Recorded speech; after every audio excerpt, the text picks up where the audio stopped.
over at Neighbors. No, she wouldn't. Cheers, everyone. Cheers, cheers. Okay, showtime. What's up, everybody? Great to see y'all. Viva la vida loca. Great, Crazy Pop Mom, on your way to the babysitting? No, I'm back, but I'm pissed off, so I'm walking. Uh, Do you want to share or? Well, sure, Ben. why not? I'm Do back. this, Oh. Ben. Yeah. Okay, so I am trying to help out my daughter because she's got a piece of shit What we do. as a fucking boyfriend, okay? Oh, So I don't know how long I've been doing this now, but I want to say it's probably a month and a half that I watch her children while he sits in the basement and acts of control. So I'm just about done, but I can't leave my daughter that way. So here I am being tortured. I had to like run away from home because I'm so fucking angry. I don't even know what to do with myself. And I can't tell my husband how angry I am because he tells me to stay out of it. Because, you know, that's easy enough for him to say. He only has to drive me there. I have to put up with it while I'm there. So that is me all pissed off. So yeah. cheers. I'm sorry, man. The platform Thanks. to say it. You, like, get shit off your chest by all means. This is what we're all here for. And that's my birth control right there, man. Right? Oh my God. It's everybody else's stories. You know, if I had my time back now, I would have been telling everybody in the world not to, because 2 of mine are out of the house, giving me the worst grief ever. The other 2 are still in my house, basically never leaving ever, because they see what the other 2 go through. So like I'm fucked on both sides because I have all these needy children, even when they don't live with me. Man, I'm fucking angry. I'm sorry, guys. Talk about something else. No need to apologize. Get Let's change the subject on to something a little bit more happier. I'm proud to announce it's New Bag of Weed Day today, so I got a couple bags showing up here pretty soon. So I get to test those out and show those to you for the first time. I think I've got some orange cake and some Dairy Queen showing up this way. The third option that I thought was an option, but it was actually, I was just being told what was there, was peanut butter breath. And I was like, well, I want that. But he's like, no, that's what I'm getting. I was like, well, fuck. I love you. Don't tell me that. You're not supposed to say that if I'm not allowed to get it. This is my harvest here. Some fresh mangoes. But yeah, so if Hurton's watching or still around in the chat here, I can't tell him on my Zoom here. He'll get to try some of that out tomorrow when I run into him. Looking forward to that. It's really exciting. I'll be leaving here probably 8 o'clock-ish our time. Figure I'll hit Alberta probably about between noon and 1-ish, and then somewhere shortly after that we should be running into each other. So that's exciting as hell. Yeah, that'll be fun. You want to talk about Tuesday, G-Bay? About Tuesday? What's going on? Yeah, G-Bay. Well, you already let the cat out the bag, dude, so you might as well freaking. Yeah, no, I started my holidays. So Find out for him, it's his trip. Yeah, I head up north, stay outside of Algonquin Park for a night, and then I go head south down to Lake Ontario. I forget the name of the town, some small hillbilly town down there. And then I'm going straight across the whole GTA to the far side to Paris, Ontario, or maybe Ayr, wherever. Crazy Pop Mom knows where it is. But then I'm heading there. We're going to meet up and hang out for a bit, and then I head home on Wednesday morning. That's awesome. Yeah, definitely. Yeah, so I'm super stoked because we're meeting up, and that's like you guys doing that, and it's exciting. Well, we got people meeting up in Michigan right now. My understanding is DP and Stoney are in Michigan right now. Are you guys on here, aren't you? Hell yeah, man. Road trip up to the Michigan side of town and get to go session with the Michigan Bros Grows. And I'm excited about that. That'll be a lot of I'm people are jelly. gonna be down there. And oh, that's yeah. awesome. I'm But, jelly yeah. as fuck, dude. I got nobody to visit me down here, dude. I'm all isolated in this fucking. Yeah, you're down there in Miami. See, that's what I It thought sucks down there. too, but you never This know. You just fucking- got to be talking a lot on here. Yeah. Well, ain't nobody live down here. Uh, Well, you could It's move hot. up here. I wouldn't mind that. Shit. Stand up Ain't here. nobody wants to go all the way up there. You guys have some record breaking heat though, man. Dude, For love it. Canada. Well, see, there you go. It's sort of like what you're used to. You would love You it. don't want to fry like sausages and eggs with us? Come on now. It's fun. No, I'm not I could only do the cold knowing I'm coming back. Because it's easy for me to cool down as opposed to warm up. For me just to cool down, I jump in the pool or something, or take off a layer of clothes, or go inside the house. You know, and if you're cold, it's a lot harder to warm your body up, and I can enjoy myself a lot more in hotter temperatures. There's more activities to do in hotter temperatures than in freaking freezing weather. Well, I Oh, won't debate that. You see that sky? Look at that sky. Holy. That's pretty cool. I'm in the middle of the road. I hope I don't get killed as I show you the sky. Looks like rain. Oh yeah, rain all the time. This is why I'm running basically, because I'm like, well, I'm kind of like 45 minutes away from where I need to be. So go faster. the red that I see, is that the sun setting in the clouds there? No, that's actually the clouds. Yeah, no, that's over there. And that's over there. Sun is setting over there. Hold on. When I get away from all the trees, I will turn around. Mother. So Hey, turn me 48. off. I don't want to hear my voice. Yes. Yeah, I was curious that mango, how long that took to grow. That was months. And that, forgive my ignorance, but that grows from a mango tree. And Tree that it'll, flowers, it pollinates little flowers. The honey that I have on my tabletop now is mango. It's considered mango honey because I had emptied out my hives right when those trees started flowering, and then I collected that honey as those flowers started closing up for the fruit. So I have a high percentage of that nectar that came from those mango trees, which is super clear, real sweet, real not that dark amber honey. And I enjoy them all. All the colors of honey is different nectars that are collected, and commercial grade honey. The problem you have is they'll collect honey from hundreds of hives, and it'll be barrels and barrels all combined for consistency for the store shelves. The advantage I have that I could collect all my honey, make sure that it's right now it's seasoned for the Brazilian pepper tree, which is not a really good honey. It's called the baker's honey, but it produces a lot of it. So if I harvest all my hives right before these trees start to pollinate or flower, then I have a high chance of most of my nectar, my honey, being from those flowering trees.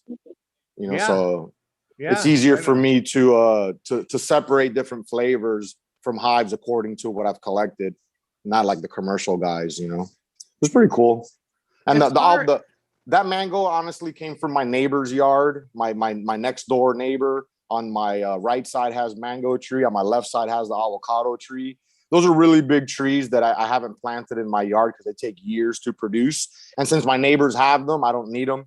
I give them my picker. I have this triple extended picker with a basket, and it has a blade at the tip. So as the fruit hangs, the basket collects it, and then the blade cuts the stem and doesn't damage the fruit. So I lend it to them as those trees fruit, and then every couple of days I get a bag on my doorstep. Plus I trade them everything that I grow. They get bananas, they get pineapples, they get freaking cassava, and the list goes on and on. Cool. Yeah, definitely. Hey. I enjoy it. Hey, I'm always curious how people come up with their names, their moniker on social media. So I got to ask you, like 40 acres, where did that come from? Me and my buddy grew on 40 acres years back in Cali, 10, 15 years ago, before the recreational market even existed. It's crazy out there now. We done left that years ago. Yeah. But it stuck. I let my buddy pick the name for the shop.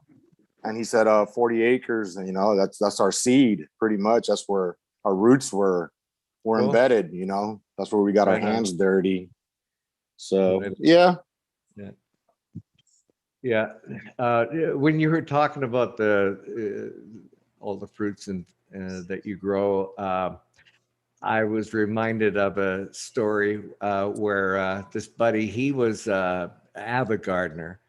He's from Australia, but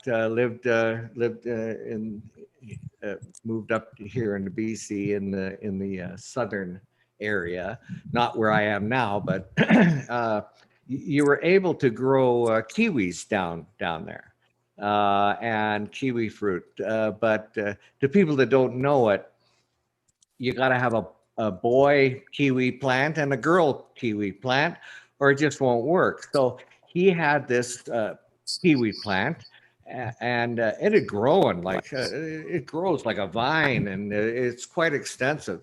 And but knew full well that it could never produce fruit.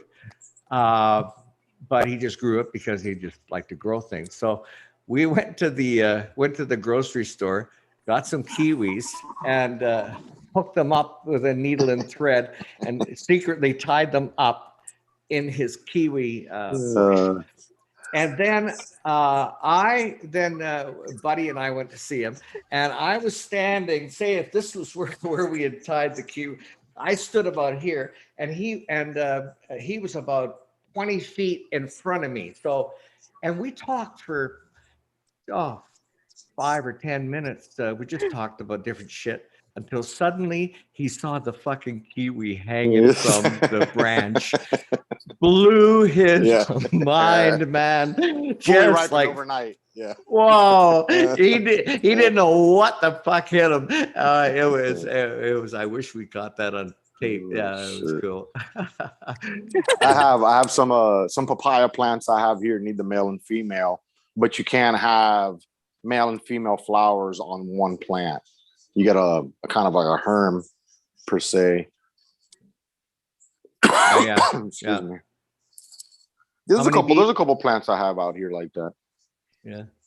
How many beehives do you have, and do you distribute them? How much land? I had when I first started, I only had like 1 or 2, and then I started doing removals at houses and different properties during swarm season. During the summertime now, they start swarming a lot more, reproducing a lot more. So I'd get a lot more phone calls, and I ended up what's called a sideliner, which is just short of a commercial, considered commercial. I had about 20 hives and about 1.5 acres spread out. And then I had like 3 to 6 on my house. I just do too many things, man, that the 20 hives became work instead of a hobby. And I don't really sell my honey. I put some at my shop, and I do sell some at the store on the counter, but it's for friends and family. I give it away. I enjoy the conversation that comes with it as I give it away, and the story that comes afterwards as the family enjoyed it, or they sent me pictures of them eating it, or whatever. It's cool. Mm-hmm. Yeah, cool. There's money to be made there, but it's time consuming. It's farming. You got to be out there every day inspecting hives, making sure they're not sick. If it's a dearth, you guys, it's different up north because in South Florida, we don't winterize our bees. We're not worried about running out of pollen or nectar. We're flowers year round. As long as you're not in the middle of some monoculture, miles and miles and miles of monoculture, and there's nothing growing, you're all right. Especially urban. Everybody's house has different flowers they could feed off of. So it's very easy for us. Yeah. Is the bee population being threatened in your area? I think it is everywhere. I'm not in sync that much with it right now to be able to say if it's on a decline here in South Florida or not. But in general, they are. Yeah. Yeah. I was told or read somewhere where, if we lost our bee population, we'd all soon perish. We can't pollinate our foods, our flowers wouldn't grow. It's a chain reaction. If you don't understand it, watch the Bee Movie. I Oh know it's a yeah. kids movie, but it'll teach you shit, man. There's a couple documentaries on Netflix that talk about Oh, I'm sure bees there is, and but the honey. other one's funner to watch. Yeah. Yeah. Look at all these grandchildren. I have to watch cartoons. Yeah, It's you're nice talking to at least the, have one that I can handle. you're talking Yeah, like yeah. that Pixar one or whatever, the B movie. Yeah, the B movie. So- Yeah, I That don't know was if it's awesome. by Pixar. I don't know that much. Well, I mean, it's. I know which one you're talking about. That Yeah. movie rocks. I thought it was pretty It good. does, right? I used Yeah. to watch it to go to sleep. I was like, it's like my night time. Yep, I watched So, it. so we got to figure out what in the hell's going on with DP and Stony. They just seem to be having way too much fun. I don't know. Hey, Jealousy listen. will get you nowhere, Uncle Rick. So Right, what? They're right. hooking up with the Michigan Bros Grow Show, and what are they going on a river raft thing, or what's going on, boys? What's going on? Yeah, share the deets. Yeah, What's up? Tomorrow. yeah. So Yeah, I guess we're just meeting up with a couple of guys from up there. They do this stuff every year. They did last year. So we're going to meet up with them and go jump in some tubes and float down the river. oh, cool. Oh, Right yeah, super on. stoked. Super stoked. Yeah, that's Yeah, pretty yeah. cool. Get to meet up It with the says- legends. It says it's like a 4-hour freaking tube ride, man. Oh, word? Oh, yeah. Oh, See, I wow. You don't know. didn't Stoney you didn't check the was like, hey, details? dude, you want to go to Michigan? I was like, fuck yeah. Jumped in the car You with didn't- him. So. you didn't check the You're gonna details like it, before but you your friends decided a to jump long on that trip if you tube? don't. Nah, man. Well, who does that? You gotta live life by the seat of your pants. Yeah, but what if you fuck. only roll like 2 joints? Who does that? Yeah, Well, then you're exactly. Who does that? I told Yeah. I I was rolled two actually- joints just to walk my 45 minutes. You got to be crazy to do a 4-hour with only 2. my buddy's a caregiver in Michigan, and I wasn't aware of that event until not too long ago. And actually, I wanted to go set up as a vendor with him, but I found out like 2 or 3 weeks ago. You know, I had reached out to Skillbo. I sent him a DM. I wasn't sure who organized the event or who were the people to talk to even vend there or anything. And it was just too short notice. My buddy was in a hurry. I'd be in a hurry. But maybe I could definitely coordinate something in the future. It would be cool to go out there or anywhere. Shit, man. I need to get the fuck out of here for a while. Hell yeah. Yeah. So, what's the weather look like for tomorrow, and how many people? We're gonna be blowing heavy clouds with lots of weed yeah. forecast. What about the temperatures? If it's not too cold, it'll still be okay. Let's see. Do you know Celsius? No. I don't know Celsius. No, it's give me- It's gonna be nice. It's gonna be nice. Cool. And how many people do you expect? Yeah. 420 This or 710. 420 Right, to 710. Right on. Yeah. Or maybe 0.17. Shit. Yeah. No, it's a really cool way to travel. That's for sure. Michigander. Convertible. Mm. I'm No, really and excited. ob- Tomorrow's going to Obvi- be 82 and partly sunny, or partly cloudy, or partly cloudy Ah. sunny. Half empty, half full. Something tells me you're gonna have a good time, Oh, yeah, regardless. it'll be a blast. Yeah. It'll Hey, be a blast. right on, man. Right on. Thanks. That's pretty cool. Well, cheers to everybody in chat. Let me go over here on my live Oh. chat because I was pretty sure I was on top chat. Top chat, live chat. And we're still running the giveaway. The little promo behind me here, guys. The Puffco Peak giveaway. Log on to Instagram, the 40 Acre Smoke Shop Instagram. Tag 2 people, 2 friends. Follow Caribou Heart, and you'd be entered to win a free Puffco Peak on 7/10. We announced the winner. If you are a Patreon for Caribou Heart or you join Patreon, you get another entry, so you'd have 2 entries. If you don't dab, you could get the magical butter machine or learn to dab. You know, but good luck on that one. I'll be Hey, I learning learned- to dab. Yeah, that's what I'm saying, dude. Magical butter machine is only a couple. Well, I think we sell it for $175 or something like that. Don't quote me Yeah, on see, it. that's something I The- could afford. The other thing, I don't think I can. The Puffco Peak, the original Puffco Peak is still 250, I believe. So Yeah. shit. Plus, I could make edibles without the magic butter machine. You know. But yeah. So, Uncle Rick, your thing behind you actually moves as I'm walking. It's trippy. Well, actually, it's only for the benefit of those who are into psychedelics. It actually doesn't I move. understand that, but it is moving, it's wiggling, it's jiggling. It's like It tripped me out for a second too there, Uncle Rick. It's moving a then- little bit. I was like, oh fuck, hold on. Nope. No, yeah, it's actually moving. Well, all I can say is it must be doing its job. Okay. It definitely is. And speaking of jobs, Caribou assigned me to another task, and I'm taking it quite seriously. And it's to acknowledge our Patreon supporters. And he talked me into it because he said, "Rick, you've got that sexy voice, and I'd really like you to do this." And of course, it reminded me of which was my third wife. And at the time, I wasn't a smoker. And she said, smoking.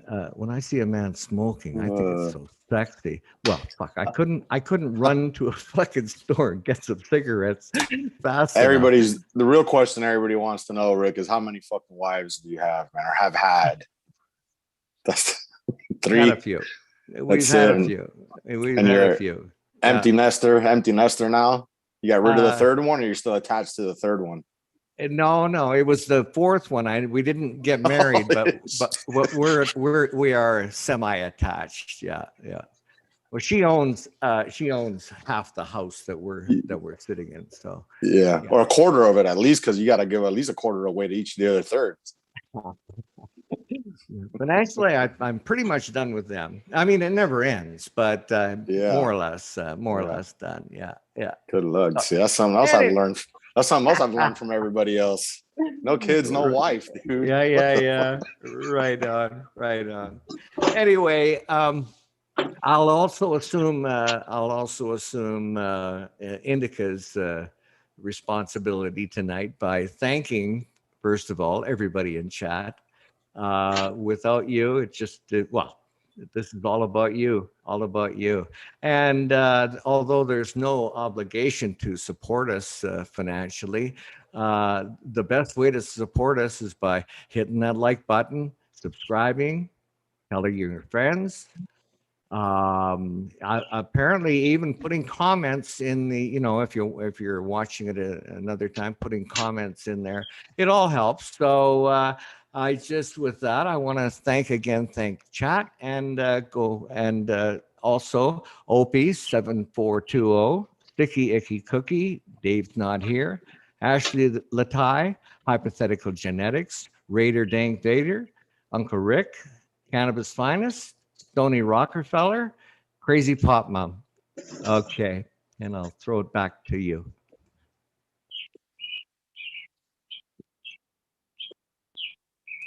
Back to who? Profit. Back to. I heard that on a. I heard that on a show one. On a radio show. Throw Back that to you. Yeah, but there was nothing. Busted. Oh man. Shit.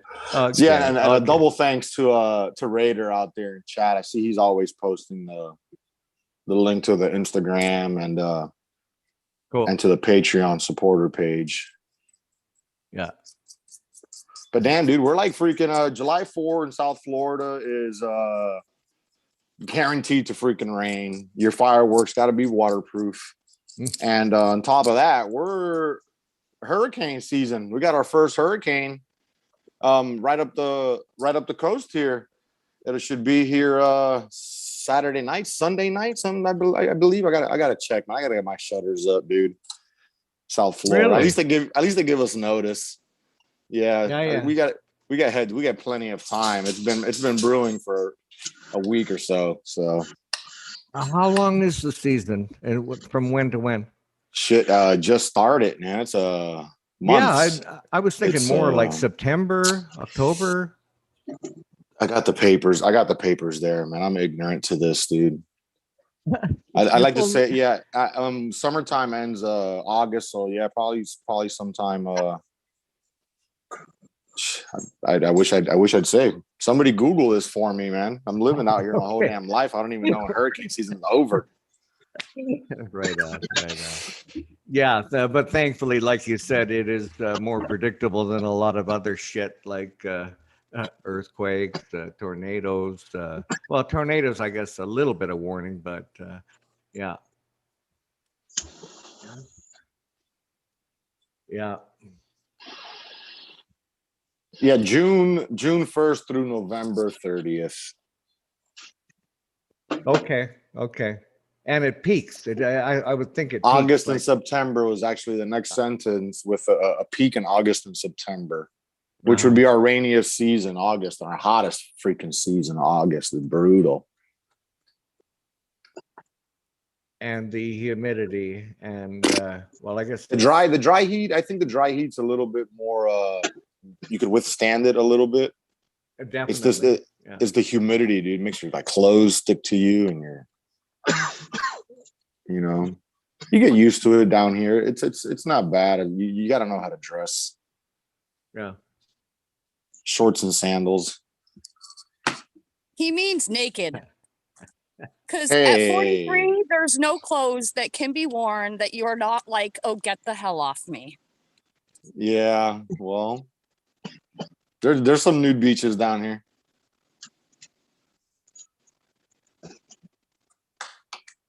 That's enough about me. I'm tired of He talking already about knows myself. that, but he doesn't know when his weather problems are at, but he knows that there's a nudie bar down the road.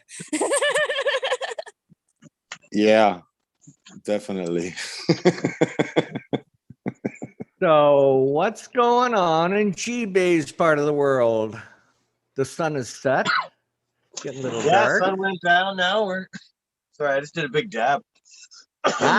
Well, that's why Sun's I gone always. down now, so we're doing all right. So Yeah. little mosquito out on the back deck here, but I don't know. It's summertime, so I just gotta chill outside. I don't like being inside in the summertime, so Yeah, for sure. hang out. Yeah. Everything's going good back here. Yeah, everything's growing nice. I got this. There, you guys have seen me playing around with this on some of the platforms. This is it's an autoflower female that I've fully pollinated. It's a blackberry auto cross to gorilla glue autoflower. It's called Haramberry, and I got it from a breeder out in BC, Jaw Seeds. Nothing big, just some guy found on the internet or whatever, and been running with that. So that thing's It looks monster size. Wow. You So think you froze up? G-Bay, what you do? You pollinated it with another female auto? No. No, I've had regular seeds, so I had a beast of a male actually show up out of the 3 or 4 seeds I popped from the same strain. So I just put them in one of my tents, separated with some negative pressure, so all the pollen, would get sucked out or whatever. And had a filter on that and all good, but let them do their thing. And then just the other day, I cut him down, and I took a few cuttings and just hung them out of a solo cup too, over top of a plate, so I can collect some more pollen. And that was a photo, a regular photo or a regular No, auto? it was they're both auto flowers. Both came from the same pack. A male auto, cool. Gorilla Glue auto flower cross blackberry auto flower. The blackberries from Fast Buds. Nice. And the Gorilla Glue one, I'm not sure where it's from, but yeah, that's the lineage on it. That's pretty cool. Yeah, I just wanted to see if it was an auto male that was pollinating that female. So that's cool. So what do you get? Like 75% now of or 25% to that something like that, male to female ratio on those next batch of seeds or something? To tell you the honest truth, I'm not sure. I don't know what I'll get. So I think it's don't quote me, but I think it's 3 generations that you get the all feminized. You know, Nice. so I think it's 25, 50, 75%, something like that. Sweet. I'm not a grower, but I've done some homework. So all those seeds will be autoflower. There will be regular autoflower seeds. Yeah. Regular Okay. autoflowers. Cool. Cool. That's exciting, man. Yeah, well, definitely. Like they Something always you say that the autoflowers are coming up and they're going to take over. I don't know. They're not as potent. Everyone says, you know, the one thing about them is they're not that potent. My photo periods knock me out. My autoflowers, I've had some that are really good, but generally I find they are lacking a little bit. We do have a few more years, I believe, not me, but you know, the real good guys breeding these autoflowers down like Mephisto and them probably Yeah, having a little bit now. I was just gonna say the autoflowers. It seems to be 90% nowadays are all genetics. You know, once that genetic line spreads out a little bit more, then yeah. But there's some up there. I've seen some in the high 25s already. I've popped some seeds where the buds, like I get a plant maybe that big, just one little bud, and then I've had 4 footers. So, you know, Yeah. I wanted to do this seed run here so that I don't have to pay for that many seeds. I can take the couple hundred I'm going to get off this girl here and do a complete run of 50 to 100 probably, and find the bigger, badder ones. And it's cool you got that male because those are the ones that are harder to find. There's not that many people that want to get rid of those auto regulars. That was it when I Yeah, found I didn't even know there was such a thing because they are that not available. Yeah, I found the seeds. I didn't even worry about vetting the breeder. I just kind of looked at him online and said, cool, he's got plants. They look half decent. Seed pack was in the right price. And I'm pretty happy. I gave a friend another one, and it was a different phenotype, a very, very dark purple. Mine's purple, but his is like black purple. So I've got some pollen. I'm running over there tomorrow to dip a little bit on the bottom branches there. So He's inside. No, he's outside too in his backyard. So same. It came from the same bag. Yeah, I popped 3 seeds. I got 2 females and a male. I kept the really good looking female and the beast of a male, and I gave him the inferior female, but she's turning out to be pretty awesome. She's dark purple, like black almost, but like lime green leaves. So the bud looks really cool. It's a very nice contrast from the lime green to the black. You know, it's going to look awesome on people's back decks that aren't into growing. You get these auto flowers. They're easy, water only soil, and away you go, man. That's the future.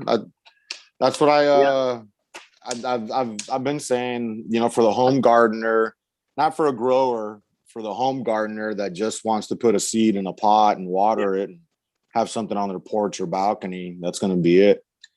Be able to walk into I'll always be doing photo periods. That's just the way it's going to be. Any true, real good grower or someone that's really into it and has been for the long haul is never going to give up the photo period. Well, that's you might be buying your words in 5 years. Yeah. You never know because there's people now that are wanting to do a big ag off freaking autos, just rows and rows of freaking auto seeds. They don't even want to fuck with the damn photos. Yeah, but that's what's getting real big out here, and how I've learned all this is from the University of Florida. They're very involved in all the hemp and all the growing shit out here. And I have their facility is right down the street. Their agriculture facility is right down the street from me. So I'm dying to get my hemp license out here. And they're doing like research with the cannabis. Yeah. You could only excuse me, to be a hemp farmer in Florida, you have to buy your seed or your clone from an authorized Florida seed or clone seller, and that plant has been verified through the University of Florida and authorized to be sold to farmers out here. You can't, and as a farmer, you can't be doing your own cloning and providing your own seeds. Everything has to be tagged and it has to be recorded from where it comes from. What you can do is apply for a nursery license on top of your regular hemp license. And then as a nursery, you could act and create clones and seeds, but then they have to be verified with the state before you're allowed to sell them or use them for yourself. Oh my God. But hey, it's a foot in the door, man. And you have to be a registered nursery regardless if it's hemp or not. For any kind of plant out here. If you're gonna be reselling that plant, then you have to be an authorized nursery. Yeah. Well, all I can say about all the controls and regulations is it's just going to make sure that the black market keeps thriving. Thrives. Yeah. Yeah. But anyway, it's just kind of crazy. Sorry, I got some fireworks going off in the background. All right, on. Yeah, So early July 4th or late Canada Day? Yeah. I was just going to say, aren't you guys? Yeah, no, it goes on forever in Canada. Okay. Sorry. Okay. So it sure looks like Caribou is relaxing this evening on the back porch. I We can got a barely little see him. breeze going on there, and still looks nice. Nice. I wanted to no. Oh yeah.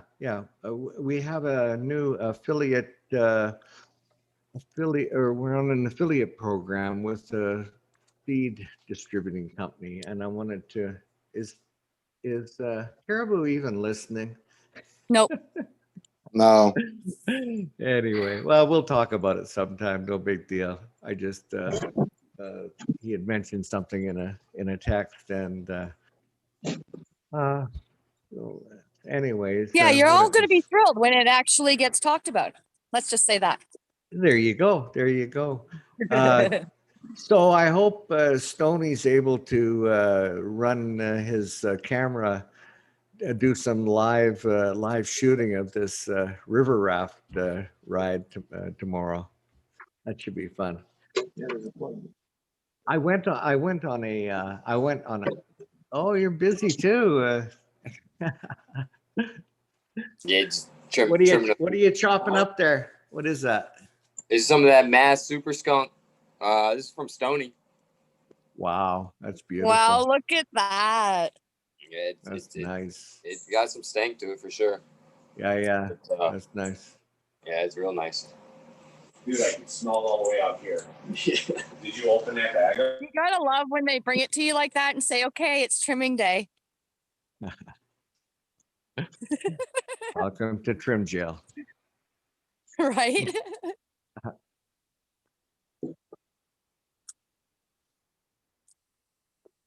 So we had I think it was 3 states legalize this week. Recreational?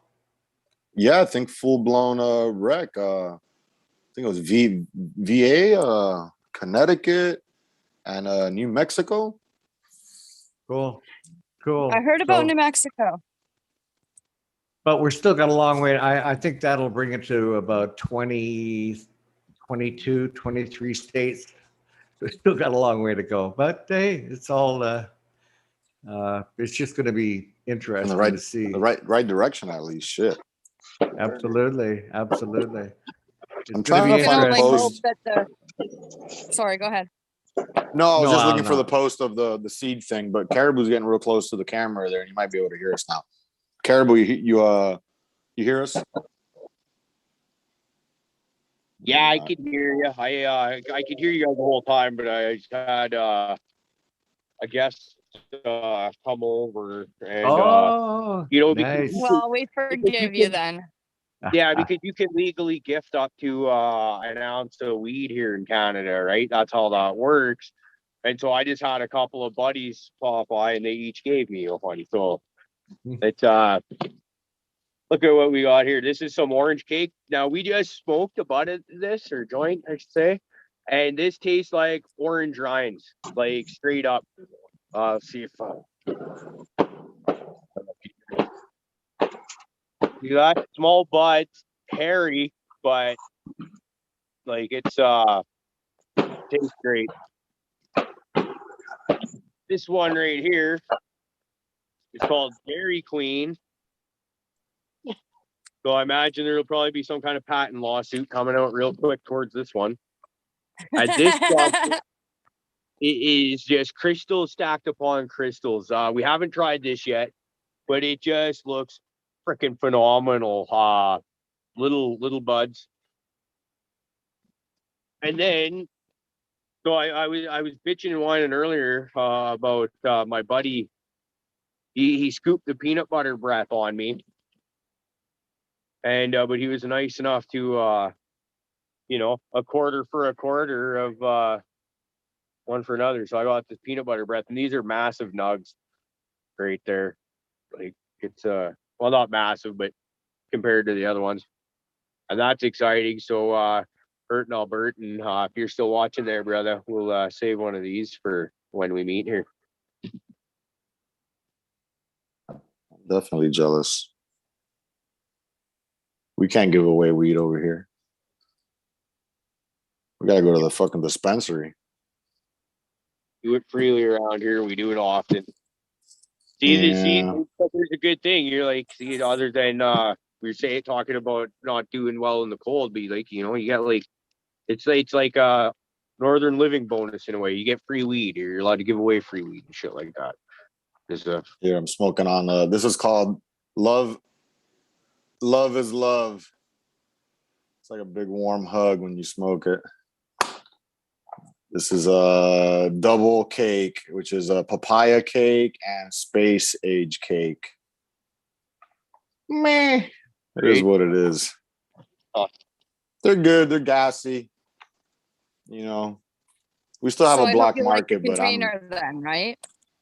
the containers, if I would Well, you show don't like the you, weed. You better hope you like the container. if I would show you the freaking amount of containers that I have, I was thinking of making like a bead room divider with all the containers I have. I Swear. can only imagine because I refuse yeah. to buy a container because like what you're going through right now, I can't part with shit. So it's just like, oh my God, I can only imagine. Because I'll I'm be a like you, I'm like, connoisseur, what can I make so- out of it? So I can fucking get it out of my room. I'm a pretty heavy smoker, so the containers they don't have ounce or they just like last week started a half-ounce packaging. The most they packaged was quarters, so everything comes in eighths and quarters. And I go through an ounce like in 3. I go through an ounce like in 3 days, so I have a lot of containers. Yeah. I couldn't imagine what the hell you go through. Like seriously, I see a container, I'm like, I ain't paying for that. Fuck you. I feel bad. It's so much waste. Right? It is.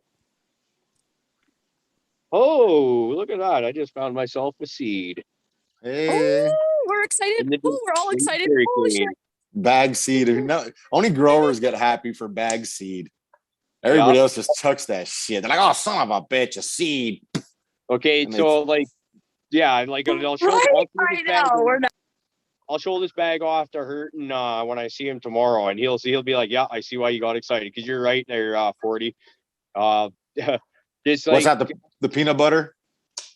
no, that one was the DQ, but this shit just looks like it's fire, man. Like I would definitely well, I'm trying it right now, so it's hard to say I definitely want to grow it again, but on looks and bag appeal, which is not the final tester, I'd say, wow.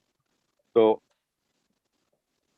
But yeah, like it's just you think of how many times you've grown a bag seed, just kind of rolling the dice in a crapshoot, so to speak, and you end up with just something phenomenal. Yeah, never. My whole first year was like that. Everything I grew was like, oh my God, why is this so good? And it was all bag seeds, so I thought I was like brilliant. Until then, I wasn't. I have a hard time deciding what fruits and vegetables I'm gonna plant in the yard, and I love smoking, so I don't know how the fuck I would pick what to grow. I'd have to grow everything, like always. I could never just keep smoking the same bud over and over. You need different medicine, man. You need different, pain management, anxiety management, dealing with people, bullshit management. Oh, you're You're frozen up. Tom, Mom, you're frozen up.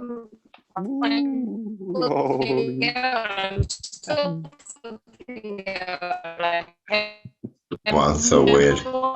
Yeah. Yeah, I like variety too, man. You get too used to a strain too Yeah. quick. And if I have a couple different ones, I could probably peel the labels off of them or put them in a jar and not know what they are, but always just by like I guess you have to know what they are, but you have a kind of a habit of going back to the same one that you prefer just by blind, not like really deciding which one you're going to smoke, but just by like, I don't know, second nature, I guess. You like always default to the one you like a lot better. You smoke it more often. I guess your body recognizes it or something. When I get strains like that, you grow a little bit more of it. Yeah, growing for personal, I grow indoor and outdoor, and I don't have a duplicate of any strain. And I haven't in a few years. Since it got legalized, really, and it's just for fun. Like, not just for fun, but there's no more stress anymore, and I'm doing it for different reasons. It's I don't really monocrop any strains. It's diverse, indoor, outdoor, everything. I'm just cracking new beans all the time because it's just fun. Yeah, I can imagine. It's got to be addicting to, it's like freaking, let's see what comes out now.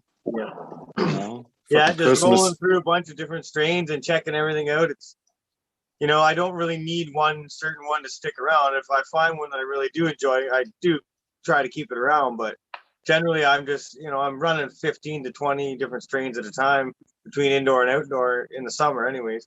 So it really doesn't matter. I'm going to find something in that I like. Yeah, it's hard for me to say that I don't like it.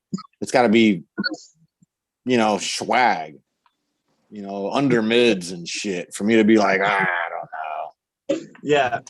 I don't know if I've ever turned down a bag. I don't think I've ever turned down a bag of weed. Like, oh my God, no. D-Mac, can I move in with you, man? What's that? Sorry? Can I move in with you, man? Can you adopt me? All right, I got a little shed back here. I'll clean it up for you. You could use some help, right? Definitely, trust me. Get in line. Around November. Get in line, man. Yeah. Where do I sign up? He's been trying to be adopted out for a long time. You will have to fight him for that position. I like mangoes. I'm just saying. I like mangoes. So we got Dave's not here in chat, and he says to me, Uncle Rick, how's life working the girls on the corner? It just reminded me of a story. One of your ex-wives. It was my third. It was my third ex-wife, and her and I were fighting over money, and she said, "Well, then fuck you. I'm just going to go out and prostitute my body and I'll make my own money." And I said, fuck, fill your boots, fill your boots. This is for real. This is, so anyway, the first night she came home, Dave, how'd you know? I said, well, how did you do? And she said, I made $50.50. I said, $50.50. Who was the cheap bastard that gave you 50 cents? She said, all of them. No, that's horrible. That's all. I'm a sucker. That was a long night, man. I'm a sucker. Yeah. What I want to know is how Dave know he had him working them corners. Ask Dave what his background is. And where's Bees at, man? I thought he was freaking dying to come on today to show off his new headset. Hey, so the deal with the wrestling, the WWE, holy shit! That was exciting. Are we allowed to talk about it, or do we? We can talk about that. So what happened there is on the last episode there, you motherfucking Haw Part 2, the sequel. The next day, after 245 views, I got a thing from YouTube saying it is they're not calling it a copyright, or it's not, or at least they're not counting it as a copyright strike this time. But anyways, the Ric Flair video that got shared is a no. So, and at first I was like, Oh, shit, we lost that episode. I didn't have it downloaded to my computer because I was in a hurry to go get the girlfriend and I forgot to hit record. And so, but I was able to download that from YouTube. I'm gonna be edited that chunk out so we can restream it. And I've got an idea for something I want to do before the show. Before that, just throw it in there as kind of we fucked up, kind of just make fun of the situation to throw at the beginning just so people know what's up. And then I'll get that out probably next week sometime. Yeah, it's a pretty good contribution from that, from a good friend of the show. You guys will see what I mean when that one comes out. I think it's going to be fucking hilarious. So we're slowly finding out how far we can step over the line. So, okay, man, Stoney, are you ready for this? Stoney's about to get. No, He's about to boof. He's about to boof a finger. We're going See, in hot. We're coming. I think in they hot. should be thankful that like we kind of gave them free advertisement in actuality. I don't know. But, Yeah. I wonder what the deal is with that. I mean, how many Stonies left there thinking about wrestling that night? Dave's How the many of man. them looked it up? He should you know? come on here so we could tell him All how much we publicity appreciate is him. Good publicity. Yeah. Anyways, it's funny. It is what it is, and it was bound to happen. That's like we've kind of done that since not maybe the very beginning, but we push boundaries is what we do, and has been for like the majority of the show. I was say now we know, okay, we definitely cannot be throwing other people's stuff on here because potential slaps on the wrist. So just no more videos. It's simple Yeah, stuff. but it blows my mind how, with the gazillions of YouTube videos out there, that they were able to hone in on ours. That's freaking. Those are programs. Yeah, Those are yeah. programs that I have know. keywords. I know, but it's watched. still. Go ahead, Stoney. I said that's probably the first time that video's been watched in about 10 years, and you guys put about 30, 40 hits on it all at once. Yeah. And followed it all the way right back to the show. The one freaking show that's played it in fucking decade. Right. So, But The it's server, funny. the It's funny server when it was freaking held on had to like get dusted off and shit. Obviously, it's a Ric Flair fan. Shit. Yeah. So Why you did so Ric Flair have the problem? Is he the one who had the problem, or is it the Federation or whatever the fuck they are? He's gonna call YouTube and to ask YouTube if they could leave it on for him. They'd be doing him a fucking favor, dude. Yeah, Shit. right. You know what I'm saying? He just picked up like 2 more fans, and that's only fucking Fuck, 2 more dude. fans. You should reach out to him, Caribou, and tell him to freaking give you the rights, see if it's okay. I'm sure he'd say hell yeah. Yeah, I give you the rights to play it on my show, dude. He said you got 200 views for sure. Yeah. Oh, speaking of views, I was checking out. I'm following the Breeders panel we put out. It was at 988 views last time I checked. So that's That's great. pretty About cool. I think it's at 1,000 now. Is it? I think so. I can look. That's cool if it is, because like I think our next closest video is somewhere around 650, and that was one of the Friday night shows, which is where we get no viewers at all typically, just because they're people do better shit on Friday night. But that was a Stoney's Jam night with Catachronic there, one of those videos. So that's congratulations, thank you to you, Stoney and Catachronic. Yeah, we're at 1,000. We See, are. Dave. Yep. Dave says he got the email from Ric Flair.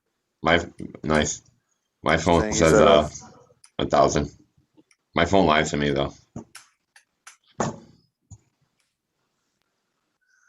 Oh shit! Why are you so quiet today, Prophet? I ate a lot of gummies. Oh man, poor I'm excuse. sorry. Oh, shit, I think I need a dab. Yes. Dabless. Actually, got I'm dabless today. You guys are dabless? Oh, but that's only for today. I'm sure tomorrow Just currently. you'll be bumping willies in the water there with other 7-10ers. Yes, sir. I wish we had a press. I want to squish some of this shit he brought up here. This stuff is woo-wee.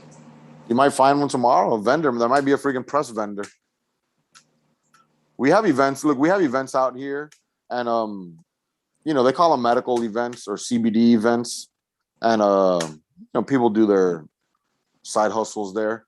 But there's product. People go with their branded, rosin presses or bubble bags, and they put on demonstration. Whether it be hemp or whatever else they're doing allegedly.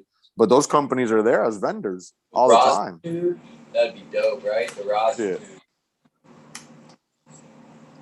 So I gotta give my this DQ like that. The orange cake is good, but it tastes a little bit better than the DQ in my opinion. I can't quite spot the taste on the DQ. I need to smoke in a couple more, but I am just fucked after that joint. Sitting here talking with the girlfriend, she's trying to order pizza and has decided that texting apps are really great because you don't have to call and talk to anybody anymore. Hooray for technology, I guess. And then you could order all the weird shit that you would never order when you would talk to them because it's on there as an option. So you'd be like customizing your order to the extreme when you do it online, and over the phone you probably wouldn't be doing all these customizations, Yeah. Square cut, half square cut, half freaking pine. Do you guys fuck with pineapple in your pizza in Canada, or is that like you guys do big? No, the mentally insane people, yes, they Isn't do. it called a Canadian pizza? Crazy pot mom. No, it's a Hawaiian pizza. But I'm like, I eat that Isn't shit. it But called a Canadian we call pizza? it. Don't you got Canadian bacon? I'm just curious. That's like ham, bro. Caribou, help me out. Is it not? I don't like the meat. Bro, what so the is fuck it is up with Canadian bacon in the first place, though? For real. As crazy I'm as you were asking. nodding your head to the extreme yes on the freaking pineapple, Yeah. Yeah. Caribou was saying the mentally insane are the Well, no, ones. I am. Yes. Yeah, but I'm not in Canada, and I fucking love pineapple on my shit. Yeah. I go pineapple and bacon though. Hawaiian. I don't do much on the meats Why do they nowadays, call it man. But Canadian bacon, though? Do y'all not have bacon in Canada and it's just like circles of they ham? have circles of ham. That's Your bacon? We have You don't have real Canadian bacon? How the fuck do we not have bacon? What the hell is Canadian bacon? what the hell is a bag of milk? What the hell is a bag of milk? Wait, a What the bag fuck of is milk? that? That's what I've seen a box of water, but a fucking bag of milk. From that bag underneath the cow. There's a Canadian thing, right, Rick? Whole hanging off of They I do can sell settle it. the bacon It's thing. not that big, but they do You guys sell it. I have think. boxes, right? Five Like the cartons of milk. bag of So they Is that have why you're making handles? fun of us? Is it like a shopping bag of milk? It's like a Like a clear plastic bag, dude. bag? It's just sealed on the top and on the bottom. They're like, here's your freaking Are you bag of milk. seriously? You guys don't fucking know what a goddamn bag of milk is? This is hilarious. No. Oh my No. God. We're civilized, No. Making fun freaking of us all the time. first You world country crazy pop problems mom, you out don't here. have a bag of milk there, do you? Hell yes, he does, I don't know Rick. what a fucking bag of milk is. I'm dying I right would, now. I would suggest that I probably know, but less it's so than. funny. I thought Oh, That's Oh my it. God, it That's is it. a bag of milk. What That's the? it. Bags of water. And then you put it in a dispenser. Where's the the dispenser? pitcher. You need a pitcher. Yes, right? Like it comes in a bigger bag with 3 of Oh those. my Yeah. God! There's- No, fuck! I've never seen that in my life. Oh, and then there's the dispenser. Got a nice handle on it, and yeah, there you go. Wow. There you go. Don't drink Bag. your fucking milk in front of your Racket. family. Okay, But the fucking bag- jug. They don't the- like it. The bag stays in that dispenser now. You just cut the tip off the bag like a teeth. Well, that's And then- we waste all those plastic cartons, right? Well, they're wasting They plastic just bags. Right. It's all plastic. They're just killing smaller animals. That's all. We get Oh. We get Look at cartons and plastic milk gallons. is smaller animals. But, the size okay, of the but- animals that they're eradicating off the face of the earth. We're getting the big stuff with that shit. Okay, but Crazy Pot Mom, Well, what percentage of the dairy department do those bags take up? I bet you they don't take up like 1%. Like most of No, our we stuff have comes in them, like- cartons. No, we have, I don't even know if you have them. They are called milk carton things. They're big crates. And we Yeah, get well, you showed us one there. in a Yeah. crate. Yeah, no, I mean at the grocery store, it comes in a crate. So there's I've like never 6 in a seen- crate. So you have these crate things that are in the grocery store. What, I gotta take you to the goddamn grocery store too now? No, you're talking about those things you can cut off the bottom and play basketball with, like No, if you so nail it to that's what I was a thinking. I was telephone like- pole. I was like, They're that has to be square, a problem. maybe. Are they square? Yeah, I was gonna say it has to be a problem. that for hard retail. plastic. Yeah. You guys drink wine from the box too, or no? Bag thing was for boomers because I Probably, but I remember don't that drink, shit so I very don't know. well, but it's been I about mean- 25 years until I've seen one. I mean, I have a few of A them, but I bag? when the big time they were in my life was when I was in like middle school, and they had like, It says I dated a bag of and milk. like even before that, the earlier stages of school, they had like the little cartons of milk. I gotta be this, dude. I'm laughing. Yeah, we have those cartons of milk and everything. We aren't oblivious to the cartons of milk. Do you We guys get just wine? drink it like crazy, so we need bigger, more of that. It's a weird thing here. We drink it all the time. It's in our cereal. It's like our kids drink it until they're like adults. Like it's just weird. It's weird.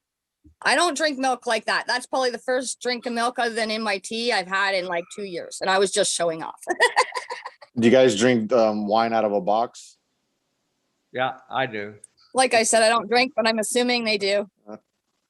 Blue Kiss was asking in chat there, Oh, but well, yeah, she was probably just. I don't know, Caribou, you might know about bugging that. me. Do we have box she wine here? was. I'm pretty sure she was being a smart ass, Rick, and you just gave her the great answer. Yeah, I just walked into it. I know. You I know. Yeah. You're up, Prophet. What? You're up. What do you want? We can only talk about milk for so long, but Oh, Sorry. sorry. Wait. I'm not quite finished. Can you just tell me what percentage of the overall milk department in the grocery store that that those I don't even think we sell them here. Yeah, Is it hanging like t-shirts? Is it like on No, like it's a in those row of stuff you things. got to pull off the rod like a hang? No, it's in a box, I think. it's in the crate, like the plastic crates. You're just Enough talking to put about them. 6 of those in, and it just slides down the railing things and comes to you. So yeah, I don't know. I'm gonna take you to the grocery store because it's gotta be fucking easier than trying to explain. Oh shit. I mean, I guess Okay, our grocery fine. stores aren't so automated. I'm sorry. Well, okay, fine. Let's Well, move I on. wouldn't Let's say move. it's automated. When it's empty, I have to pull it out and push it down and throw that back in so they can do their fucking job. So I I don't was- know how animated this I is was other than kidding. making me do the fucking work. We don't have a ramp. We got to grab it. You know, Oh, you old poor thing. fashioned. Yeah, Refrigerated? yeah. No, I Yes, know you. refrigerated. No, Hey, all our whoa. milk is sour. You say of course refrigerated like if it came in a fucking plastic gallon and shit. I was gonna ask if it was a powder first. This is a bag of milk. I got a Okay, lot of we have questions. that too, but I assume it's for other things like cooking. But The I don't powdered know. milk? I guess you could- I was Yeah. kidding. And for long term for us it's like for hurricane season. You know, I could store it Yeah. long term. You know, all the True. preppers are doing it. Oh, hells to the yeah! I'm sure that's off your shelves right now, right? What? It's not, we don't in South Florida, if it's not a category 4 or higher, we're like whatever All right. about it. That's why I'm not even sure what day it's Yeah, gonna my hit. dad's in Florida, and he's like, "Tch." And I'm like, Oh, dude, shit. it sounds scary as hell. He's like, "Tch." Yeah, you know, so it's you- like It just we get depends on tropical what it is. storms. We get regular tropical rain, thunderstorms that produce more winds sometimes than a category 1 or 2 does. It's just that the consistency all the time, the 3 or 4 hours of that same pressure and wind beating against the side of your house or a piece of damage the roof or something to that extent. But So that's where you get the 3 and the 4 in, is the the excessive amount of wind for a long time then. yeah, and then the pressure drops, and yeah, it'll rip the roof off your house and shit. Oh, I've seen the damage that can be done, which is why I'm still here and not there where it's nice and warm, where I fucking want to be, because I don't Yeah. like being cold. But I don't like the roof ripped off my house either. So I stay Yeah, here. but you don't have to be here for it. Like, we know this shit's coming for. I'm looking back here like it's behind me and shit. we know this shit's coming for days. I could pack my shit up and haul ass, put my I know, shutters but up that's like and leave. your life, right? Like now you're stuck Yes. somewhere else for 3-7 days, you know, like that's where I'm like, no, that's uncomfortable for me. I don't fucking want to be anywhere I don't want to be. And if you tell me I have 3 days to be there, I don't think I like you anymore. Well, if you're prepared to leave the day or two before the hurricane gets here, and you could just drive far away that you're out of the cone, you could come back within a couple hours. Damn state's freaking 10 hours to get out of here. Okay. You know? So it just depends on the size of the storm. And if it's real big, the highways get all fucked up anyways. Everybody wants to leave because they know. I was here for Hurricane Andrew. And, you know, most people aren't familiar with hurricanes by names like that. But that was a big-ass storm. That was a 4 or 5, category 4 or 5. Places were leveled, you know, so, yeah. We've gotten some pretty good hurricanes over here. I mean, I'm right off You're on the the ocean. coast. Yeah. Yeah, right off the ocean. We're getting crazy winds here and I don't like it. So I couldn't even imagine what you go through, because just the amount of wind we've got in the last few years is just extreme for us. And it's like, I don't even know, when it's blowing on my house, I'm not thrilled, because I'm like, okay, this is only supposed to happen once a year and that's it. Not like once a week where you're just like, okay, is the roof coming off today? And that's how I feel, because I'm not used to it yet. Right. It's still kind of new. So, but I think it's just going to keep getting worse. Yeah, the weather overall. So, Prophet, you get hurricanes as well, you said, and they come up from Florida. Yeah, usually. Yeah. That or they could come skimming around. What is it, like New Jersey or whatever? Sometimes, and they'll ring around. But for the most part, they come right up the side of Florida and everything else. I mean, they slow down tremendously compared to like when they first hit, which is usually down lower, way lower than me. By the time they get to me, they're not as big, but there's been a few that have been pretty big. Yeah. So I mean, I'd hate to be like closer to impact anywhere near the Gulf. That would be not very pleasant, personally. Yeah. But we've also had tornadoes lately, so that's kind of weird. Shit, the Gulf of Mexico has a pipeline that erupted. It's got a ball of fire coming up to the surface of the water. It was just on the news a couple hours ago. No kidding. I have to check that out. That's crazy. Another pipeline broke.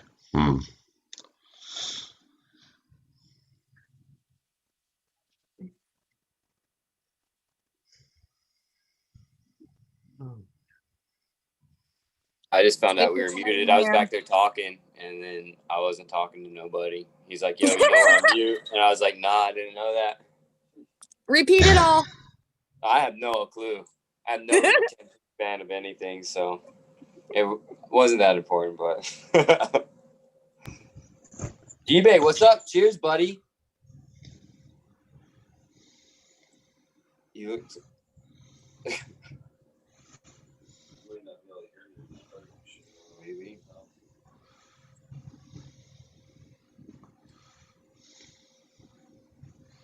Cheers. Wish I had some dabs. Dab frog? What's up? Yeah. If we had one. Ribbit. Yeah, we'll when we need them. Just busy trying to say hi to everyone in chat there. And Robert H there saying hi and trying to give you fist bump emojis, and I think I sent you either laughing or crying emojis. I wasn't trying to make funny. I just got stupid clumsy fingers and don't know how to text properly. So. I'm talking to myself, man. Caribou, what's up with the seed bank situation thing? Ooh, good call on that, Mr. 40. I'd completely forgotten, let that slip my mind. It's been a busy day, but so this is awesome. We've coming on as kind of a sponsor, I guess, and giving us a promo discount, 10%, Superior Seed Bank. If you go on their website and you order or make an order off them, you type in the promo code #BoofLife, and you'll get a 10% discount with them. So I was online checking them out, and these guys got some stellar top of the line breeders on there. They've got in-house genetics, they've got Katsu, they've got raw. Like the list goes on. They've got a ton. A Humboldt Seed Organization, Humboldt Seed Company. Like check them out. This isn't some no-name company selling just unheard of seeds from people, unheard of people is what I'm saying. So yeah. What was the seed bank again? That's Superior Seed Bank. I believe I want to say it's superiorseedbank.com. If you want to go check then you coupon code is #BoofLife. That's correct. #BoofLife. And you'll get 10% off on that. I'm on my phone right now. I've been having computer issues, but once I get those resolved at some point, well, honestly, it won't be this weekend. I'm leaving town in the morning. But once I get my shit together, I'm gonna start putting the promo code and stuff like that and their website in the descriptions for our shows. And I think that's awesome. We start getting people coming on. No, definitely. Raiders already put a link on the chat there for us on the coupon code BoofLife. Y'all live it up over there. But I'm sure you could put one in the comment section or something, a link permanently somewhere. Yeah, well, everybody else does it.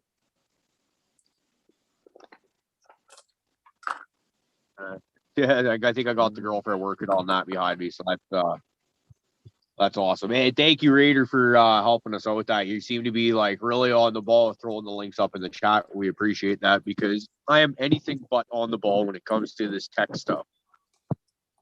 Yeah, he's definitely got all the link situation down. That's for sure. Yeah. Raider's on fire with that stuff.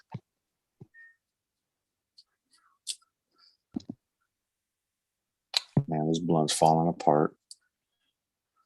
So what's new, man? I'm tired of talking. I could talk shit all night, but well, like I said, I'm gonna go see Hurtin Alberta and just hang out in Jasper, Alberta for a bit over this weekend. I'm really excited about that and just get to meet a brother that I've gotten to become very fond of, and it's just really cool.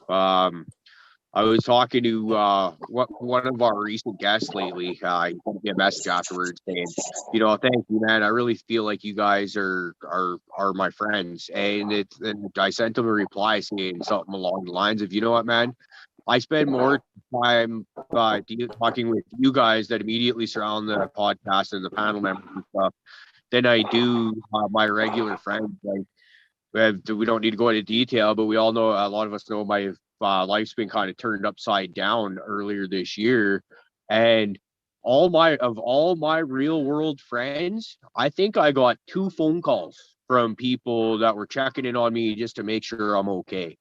While all this stuff was going on, it was like daily phone calls, daily cannabis DMs, IG DMs, etc. from a good number of people, a bunch of them I'm looking at right now on this screen. So my thing is, you don't have to be in close contact physically with someone to become a good friend or anything like that, because this is where it's at. And there's something else I was trying to get at, but I did my typical stone high as fuck and went off on a tangent. Wasn't even left field this time. It was off into right field. That's how effed up we are tonight. I didn't need that dab at all, but it's I wasn't gonna say no.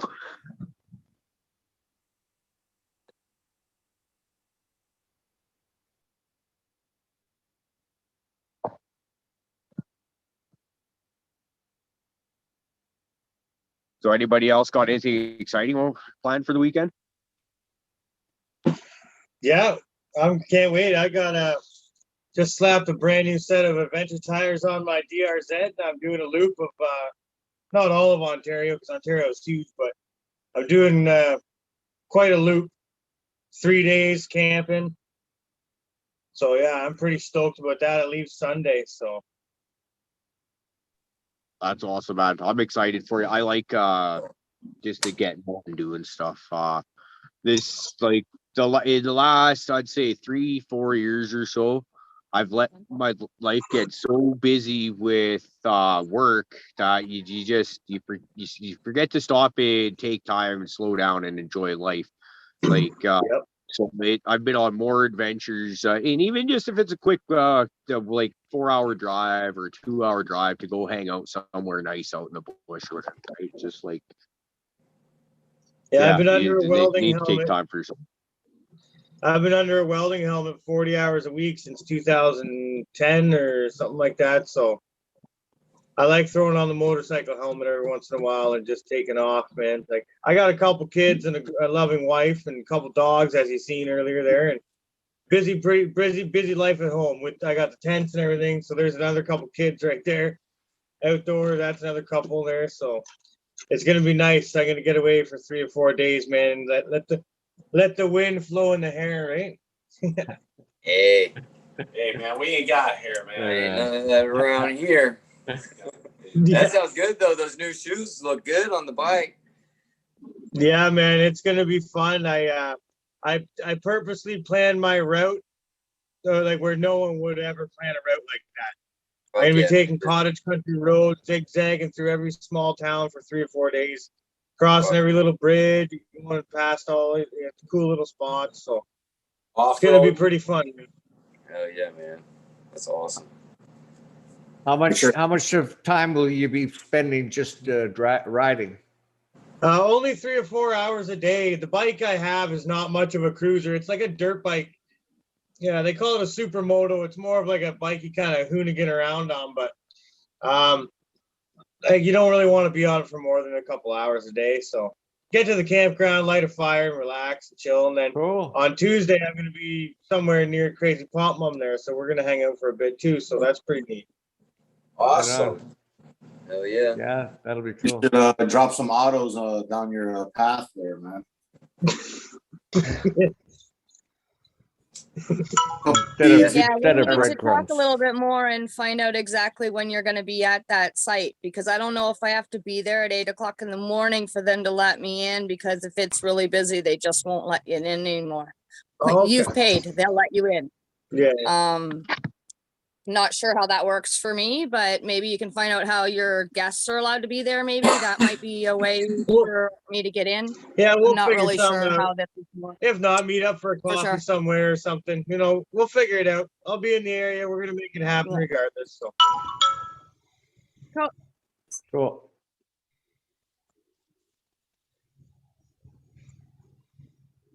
Ooh, wait. My mind is blank. I can't think of anything to say. I'm sorry. Did you tune in your irrigation rig? You got that all tuned in? I tried to be the film. Yeah, I'm still challenged. It'll be a while before I figure it out. Today thanks for asking. I have been average giving it about 25 gallons a day. And today, long story short, I watered first thing this morning and I got runoff.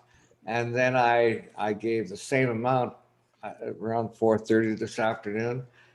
And I got a little bit of runoff, but I just thought, how did that happen? I doubled, like I put in 12 gallons. And in the morning? No, I put in 25 gallons in the morning, around 6:30. And then around 4:30, I gave another 12 and a half gallons and there was no runoff. And I thought, fuck. So what did you water the night before? The day before, would you water? Because from 6 is lights on until 4 p.m., there's a lot more heat than your overnight. overnight they create a lot of humidity from their perspiration and shit. So they'd be, if you had watered them the night before and they held the 25 gallons, you should have been able to water more, I would assume, throughout the day, because if it would have dried up a lot faster. Yeah. This is with that ring system, right? The arrow system. Yeah, I'm using the air pots. But how do you feed them? You're using that ring, right?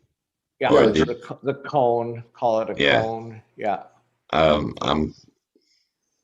don't know. It's kind of like a misting the surface, so it's a real slow rate of submersion, I would imagine, as opposed to like dumping it with a hand water, if that makes sense. It's more even and like it saturates slower down, so maybe it feeds better that way and faster. Who knows? No, for sure. But he's saying he's fed 25 gallons in the morning, but he couldn't even feed half that by late afternoon. I gave in the morning, I gave 25 gallons and there was runoff. And then just because I thought I'm going to give it another 12 and a half gallons, I'm playing around with the system. I barely had it a week, maybe 5 days. So I've got a lot to learn, but I gave it 12 and a half gallons and there was no runoff. And I thought, how could there be no runoff? But, so could they just have been thirsty? Like you said 25, right? And that had runoff. So then they drank that when you're done and you gave them half of what you gave them earlier in the day. Would that not only be half of what you fed them in the morning? I guess a lot of it's got to do with how fast the cocoa allows the plant to absorb, I guess. I don't know how cocoa works, but that's how I see that. Like maybe they just weren't thirsty as much as they were in the morning. You should just water to a runoff every time and then measure it. And then, break it down accordingly. Yeah, but and I have to figure out what that magic, the way Sequence explained it, he started when his plants were early in veg, he would water once a day to runoff. And then when he wasn't getting runoff, what he would do is he would take the hours of daylight and divide by 2, and then he would start watering twice a day. And again, till runoff. And then when it stopped runoff, then he would divide by 3, and he would water 3 times a day evenly. I've got a lot to learn about how this whole thing works. Yeah. And it's I bit off a little more. Well, it's fun to learn, I guess. But what am I dealing with? Oh, so I've got a fail safe. Like if I fuck up, I'll have 50 gallons go through my plants and out and I'm in there 2-3 times a day anyway. So I can stay on top of that. But where was I going with that? Oh, so what is your plan tomorrow? Like, are you going to give them less than you gave them this morning? Was that too much runoff for you? Tomorrow, I'm going to give them what I assume I've been giving them is 25. I still want to do runoff every time. So his first time he had runoff, correct? Yeah, I was putting in, but now the plants just were transplanted, and the roots have just found the outside of the plant. By the way, they're even coming up to the top of the cocoa, all over the place. How do you say? Excuse me.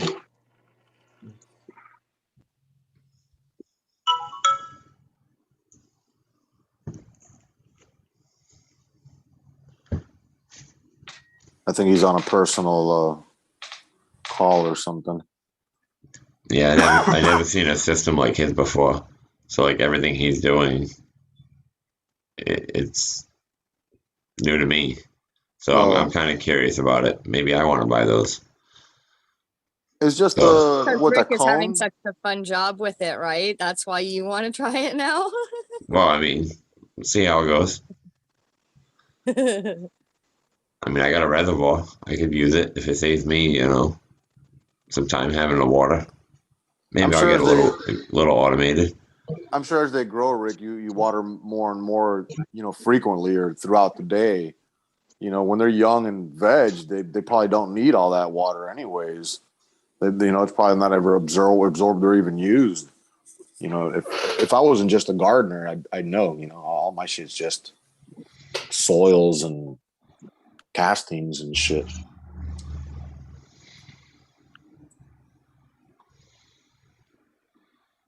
Funny, I've been watering 25 gallons. Well, something's changed, obviously. The pots. I went from fabric pots. I make too many fucking changes every time I should only make one change at a time. But yeah, one or two, especially if they're similar. Yeah. So anyway, I'll figure it out. They're not gonna. My plants are looking fucking happy. It's yeah. I'm gonna stay on top of this. And so are you one of those Canadians that gift ounces of weed like Caribou's friends? No. Doesn't work that way around. That's a different part of Canada where they sell the bags of milk and shit. Yeah. Medical patients are different. That's what you're saying, right, Rick? Yeah, you can't sell yours. Yeah, I don't know what the law is, or I know what the way I interpret it, the way I read it is, I can't share my medicine. How it works.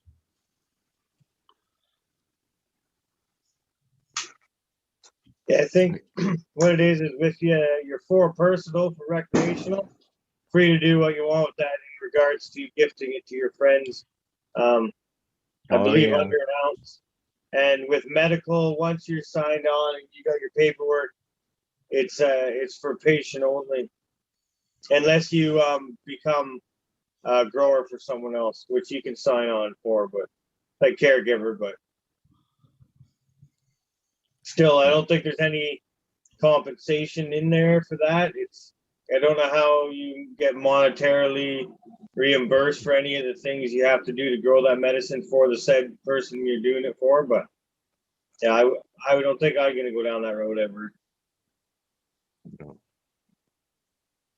It's hard enough. No, it sounds too complicated. Yeah, and it's hard enough to really, I'm looking at just supplying myself, and it gets hard enough at times just doing that. So I wouldn't want to be responsible for someone else's medicine at this time anyways. And that's what I was asking Prophet the other day. I was like, is there any hope in hell that you can actually support a fucking family of potheads? Because holy heaven. Because I know what I smoke, and like you're saying, I can barely, and when I actually get to that point, will be able to only grow probably for myself anyway, because you can only grow so much, Yeah. But yeah, it's just like, I don't know. Do you ever get to the point where you're just like, yeah, I've got enough for a whole bunch of people? No. Lovely thought. No, like trying to manage 2.5, sometimes 3, it gets tough. It's like I can't do enough to last me to my next harvest. You know what I'm saying? Like I'm a little gluttonous in the beginning, so it's my fault. If I actually broke it down to more of a regiment and was like, boom, this is like an ounce. We're no longer potheads when you do it that way. An ounce for this long, but I can't do it. Yeah, if I got a little more strict too, that's why I with these autoflower seeds I'm about to pop, I'm gonna hunt some stuff out of that and have fun with that. So that's going to be a good time. I'm going to get strict with that. But recently, I've just been kind of slacking on the tents and not really pumping out any harvest, just kind of playing around and growing, getting prepared for this year's outdoors. So just using them for prep, even for vegetables and stuff. I did that too. I had tomatoes, cucumbers, green beans. I was like, holy Christ, you know, this is my like bedroom closet, right? Yeah, you get a good start and you get, your garden probably looks good. Well, I got my tomatoes and green beans outside. I lost the other one. So it was just the fact that it liked to be in my house and not outside, but you know. It's crazy is that our season, our growing season ended. Like the rest of the world fucking, or the rest of the US and you guys north start your seasons now. But our rainy we weren't even seasons- allowed to do anything until what, June something or other. Do you know how fucking retarded that is to start your crop in June? We can't put anything in the ground in the summertime because it starts to rain too much and everything rots out here. So our season, and it's too hot and humid. So our winter time is our start your season. And when you guys getting all your snow and our season's just starting. Yeah, that's so screwed up. It's so weird to know that. Yeah. So when I'm seed shopping and like Johnny Seeds or like Heirloom Baker Seeds, I got to make sure what I'm buying is for my zone because it'll never even give. Yes, I've actually seen the zone thing on things lately, which I don't think I paid attention to before. No, and whenever I'm hearing anybody talk that's not from Florida or South Florida about their crops, I'm like, that shit doesn't even relate to us. They're like, oh, we got to be in the ground by June. I'm like, dude, I got to have everything harvested out of the ground before it starts raining over here in June, July and shit. Yeah, it's crazy.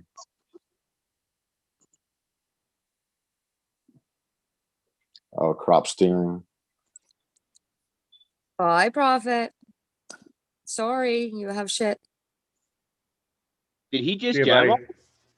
Oh. Yeah, he said he's got some stuff to do. Holy, he's never looking for something to go. But anyway, later, Prophet. You might want to go to that personal chat. I don't want to say it out loud. Something happened. He's all right. Sounds like it. Love you, buds. Too many edibles. Yeah. That shit'll happen.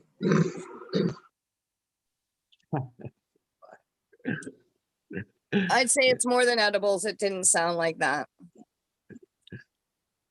Yeah, well. I think he's greening out. He could only be hopeful that that's all is happening right now as he's greening out. Yeah, so he says, why you busting my, and then ball. Later on, yeah, ball.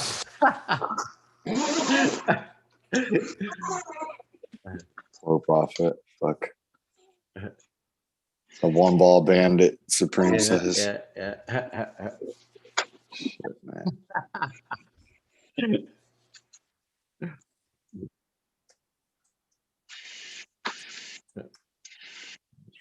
So I'm sitting here putting packages together for Colton, Canterbridge there, and for the Hurton Albertan. Got some more beans going their way. So. And boy, will you be excited! Yeah, there should be some good stuff in here. There's a lot of different phenos of that Violator cross for the F2s that I did. So that's exciting. I'm excited to see how those come out. And thank you, BC Lady. You did a fabulous job packing those seeds. Well, I got to give all the credit to this lady right here. That's BC who I Storm. said. I said, BC Lady. You did a fabulous job. We know it was her because of the writing on the packaging. It was readable. Oh, you could actually read what you're saying.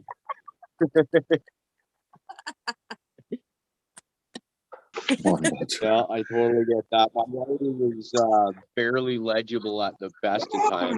Most men don't have any writing skills whatsoever. So it was just a given that it was her writing and not yours. So how big is that? How big is that tent you just showed us, GB? It's I was a- just gonna.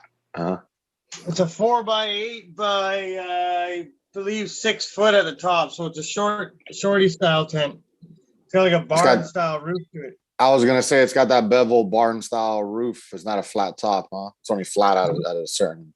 Yeah, Peak. my ceiling here is pretty low, so like a traditional tent, it'll be all. I got it all slouched and I got the bars all modified inside. It sucks. You It, wanna? it gathers dust and shit, and it's no good. So How have you got the lighting set up? in my 4x8, Yeah. I've Yeah, I got, saw that. I saw the big, well, what was that, about a 350, 400 watt LED in the middle? Yeah, And well, then- there's a Mars Hydro TSW 2000, so that's 200 or 300 watts. And then the other one beside it is a no name. I just got it off a guy off from town here. But it's got 2 drivers on it that are 220 watts a piece, so 440 watts. And I Oh. have them turned down. They're probably only running at about 20 or 30% right now. I Just for gave bench. them, I hurt them a little bit when I first plugged them in. I just cranked them on and plugged them in, and my plants freaked right out. So Oh yeah. I had to hit the drawing board there and figure out and do some research and figure out what was up. And first and foremost, turn them down and get everything acclimated. So we're good now, but I'm just kind of weary now of how and when to turn them up. So I've got this watt meter on the way so that I can actually gauge exactly how many watts each one is putting out at what time. They're all dimmable, but they just don't have any markings on what I'm actually drawing at where the dimmer is, right? So I gotta figure that out. You just Yeah, have them mounted all the way to the top, or you keeping them? You raising them as they grow, or?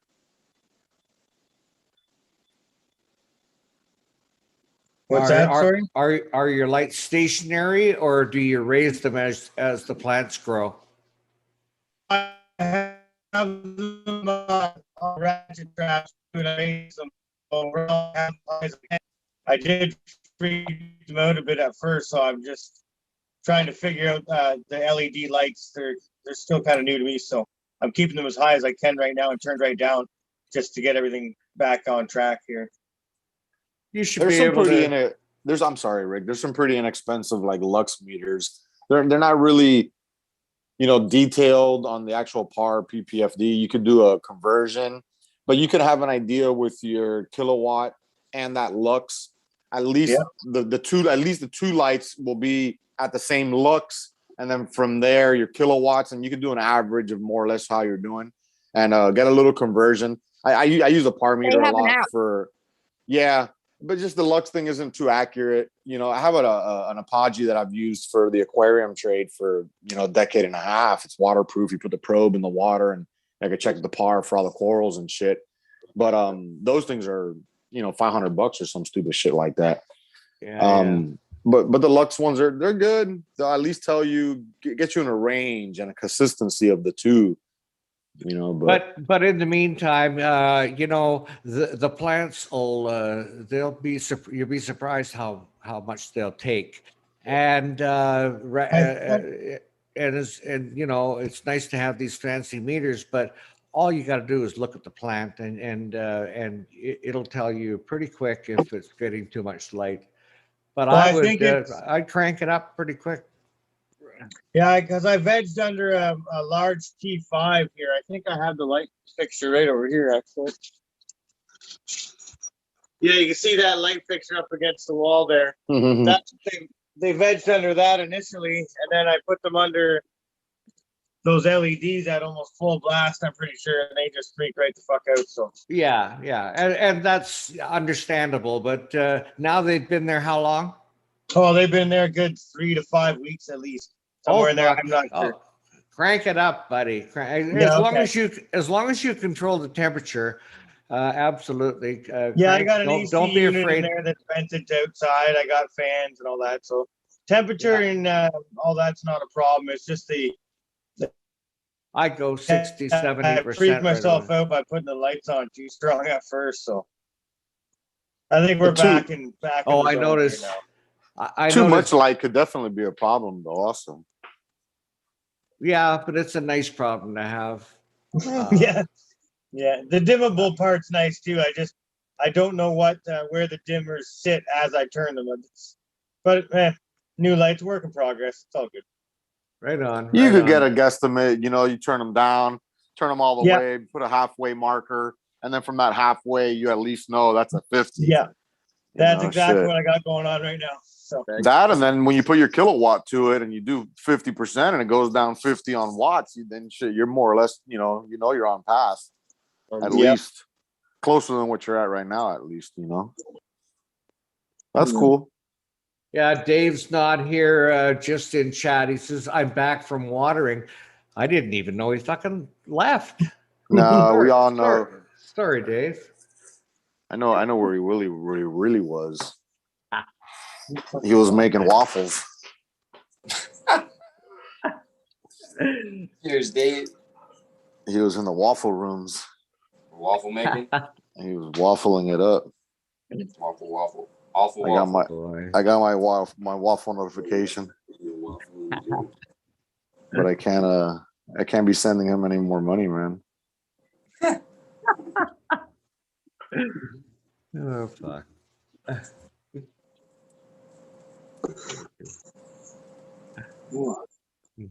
So DP, are you guys in a hotel right now, or what are you guys doing? Yeah, right now. Lover's Paradise off of Route 39. They only gave us one bed. It was weird, but whatever. You would have ended up in one bed anyway, so fuck. Yeah. Cut out the fucking middleman. As long as I'm on top, Uncle Rick, it's all good, baby. You should call. Hey, I said I'll try anything twice. Fuck that. All 5 seconds. Guess some extra hard sheets. And fast, and it's gonna hurt for a second. Like a shot. Oh, wow. Make sure you I'm a call little downstairs. jealous. I was looking at it. It's about a 7-hour drive for me to get where you guys are going to do that float. Okay. Yeah, it took us 5. So what? We'll see you in like 8 hours. By the time y'all wake up, they'll be showing up. Well, first you gotta get across the border. I don't know if they're letting you guys cross yet. Are they letting us go back and forth? Don't tell them you know me. They wouldn't that's let right. me across the border. So they must have some deal where they They might let you out, but they won't let you back in. They'll be like, gladly, get the fuck out. They're like, yeah, get out of here, sucker. Whatever. They'll be upset. They'll be like, no, don't go. Eh? Shit. Hey.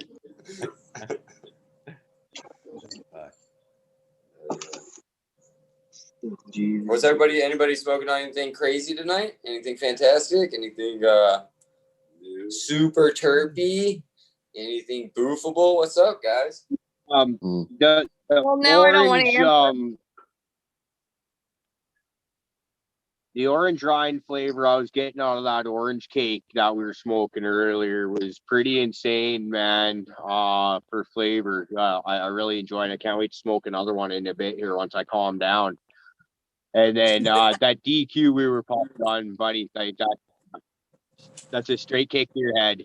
I gotta smoke another couple of that though, so I can kind of figure out what the tastes are in there. 'Cause there's a couple different ones. Structures, because Ice cream and what? I'm saying how I tend to do like all these. Ice cream. No, it's not that sweet. It's it's not a real strong flavor profile, whatever it is. Whereas like that orange cake was just like, wow, no, that definitely tastes like when you bite into an orange and you get the rind spray in your mouth. It's just like that. Find a seed in that. Say again. I said find a seed in that. Well, I'm hoping we found a seed in the Dairy Queen, I know. Or what'd you call it? Is it Dairy Queen? Yeah. Okay. But so here's another thing though. This connection is back to, I believe, is going back to the same person that used to be selling like what we were calling the best stuff in town there a while back ago. And this same person is where I got all my OG Kush seeds from, thinking that they were a seed grower, not realizing, no, these were intersex seeds. So seeing what that did to my table, I'm hesitant to grow any seeds I get from this stuff because it just like, wow. Like I've had bag get seeds that. where it's like supposed to be the fem pollen or whatever because of a light leak or whatever, and everything turns out just fine. But yeah, I've also had it turn very poorly. But that being said, I did smoke some really good stuff that I would like to try again to play with. So if you're only doing like 1 or 2 seeds at a time, you don't have to necessarily worry about your entire table fucking up on you, because that was the case with that OG, right?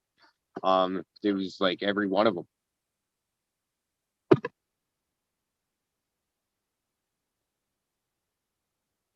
All that stuff sounds amazing. That orange rind. Yeah, definitely. That sounds scrumptious. A little different. Yeah. Some like grapefruit. So I checked it out. You guys are only about 20. You guys are only about 22 and a half hours away. That's it? Yeah. By the time I get there, I'll be there to pick you guys up from the bottom of the river. Hop, skip, and a boof away, bro. Yeah. Yeah. I'm gonna pick You this can't, up, put this back to rock. dude. To do anything, I'd have to fly out. I can't Pretty just, much. you know what I'm Airboat. saying? You could airboat like around the Panhandle or something, and like. To like Louisiana. Oh wait, no, and you're in shit. Miami, so you just go straight up the coast. Shit. Good luck. There you go. Good luck, man. But shit, y'all Yeah. should come down. Y'all should come down here. We could fucking hell No, I make a hell of a mess definitely. out here. I need to get a Florida getaway sometime this summer for sure, man. Who can say no to Miami? Everybody. Miami? Nothing but cheeks and doobies, bro. Doobies, boobies, and cheeks. What's up? Sounds like a We good got time. this this art district area now. It's called Wynwood. It's the heart of the ghetto. I'm talking about Bohemian stuff. it's still bad, as it's developed. It's pushing out the ghetto as it's being developed. But everything is murals. Every other store is some kind of a boutique or a gallery. That's where they do a Art Basel. Banksy is coming to Miami, and it's going to be around there. We got one of his exhibits coming soon here. It's a place that you could actually walk around the street smoking blunts, and the cops won't even harass you. The bars allow you to smoke in there, and it's not legal here or nothing like that. We're just medical, but those bars, they don't care, and then those events, those CBD hemp events that end up turning into THC events, majority of them are in that. Allegedly, the majority of them are in that Wynwood area. And there's cops standing outside securing the place, and nobody bother with that shit no more. Yeah. Yeah, for sure. But it's definitely a nice area. It's the painting and all the art on the buildings is cool, and all the events that they do are pretty entertaining. Yeah. Oh yeah, man. I've never actually been to Miami. My buddy lived down there for a couple years, and he loved it. He's out in Oregon now, but he still talks about a lot of the events that go down there. He's a tattoo artist, and that's where he cut his teeth, was down there in Miami and stuff like that. And now for 710, there's a bunch of events coming in for 710. He's going to be in Atlanta, I believe, for that. Yep. There's a big one here from these guys called 710 Dab Day. Shout out to those guys. I don't even know what I'm doing for 710 yet. I know it involves dabs, but I thought we were all gonna for sure get together for a while. Do some kind of let's get effed up dab show. But we'll be doing the giveaway. I was just gonna say, is anybody gonna remember the giveaways that we gotta day? do the announcement. Yeah, that's the day we're doing the announcement. 710? No, too high. Fuck's sake. The thing I made the poster for in the background. I forgot about that. I'm dying. The fucking stoner, y'all forgot? I forget all sorts of shit. Hell yeah. That would be dope. I was just saying I don't have a local event that I'm going to or anything as of right now.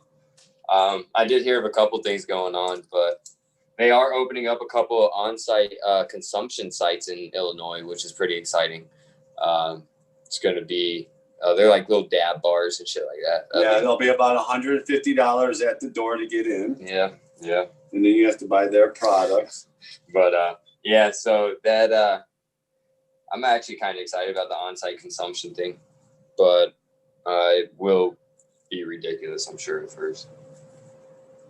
Yeah.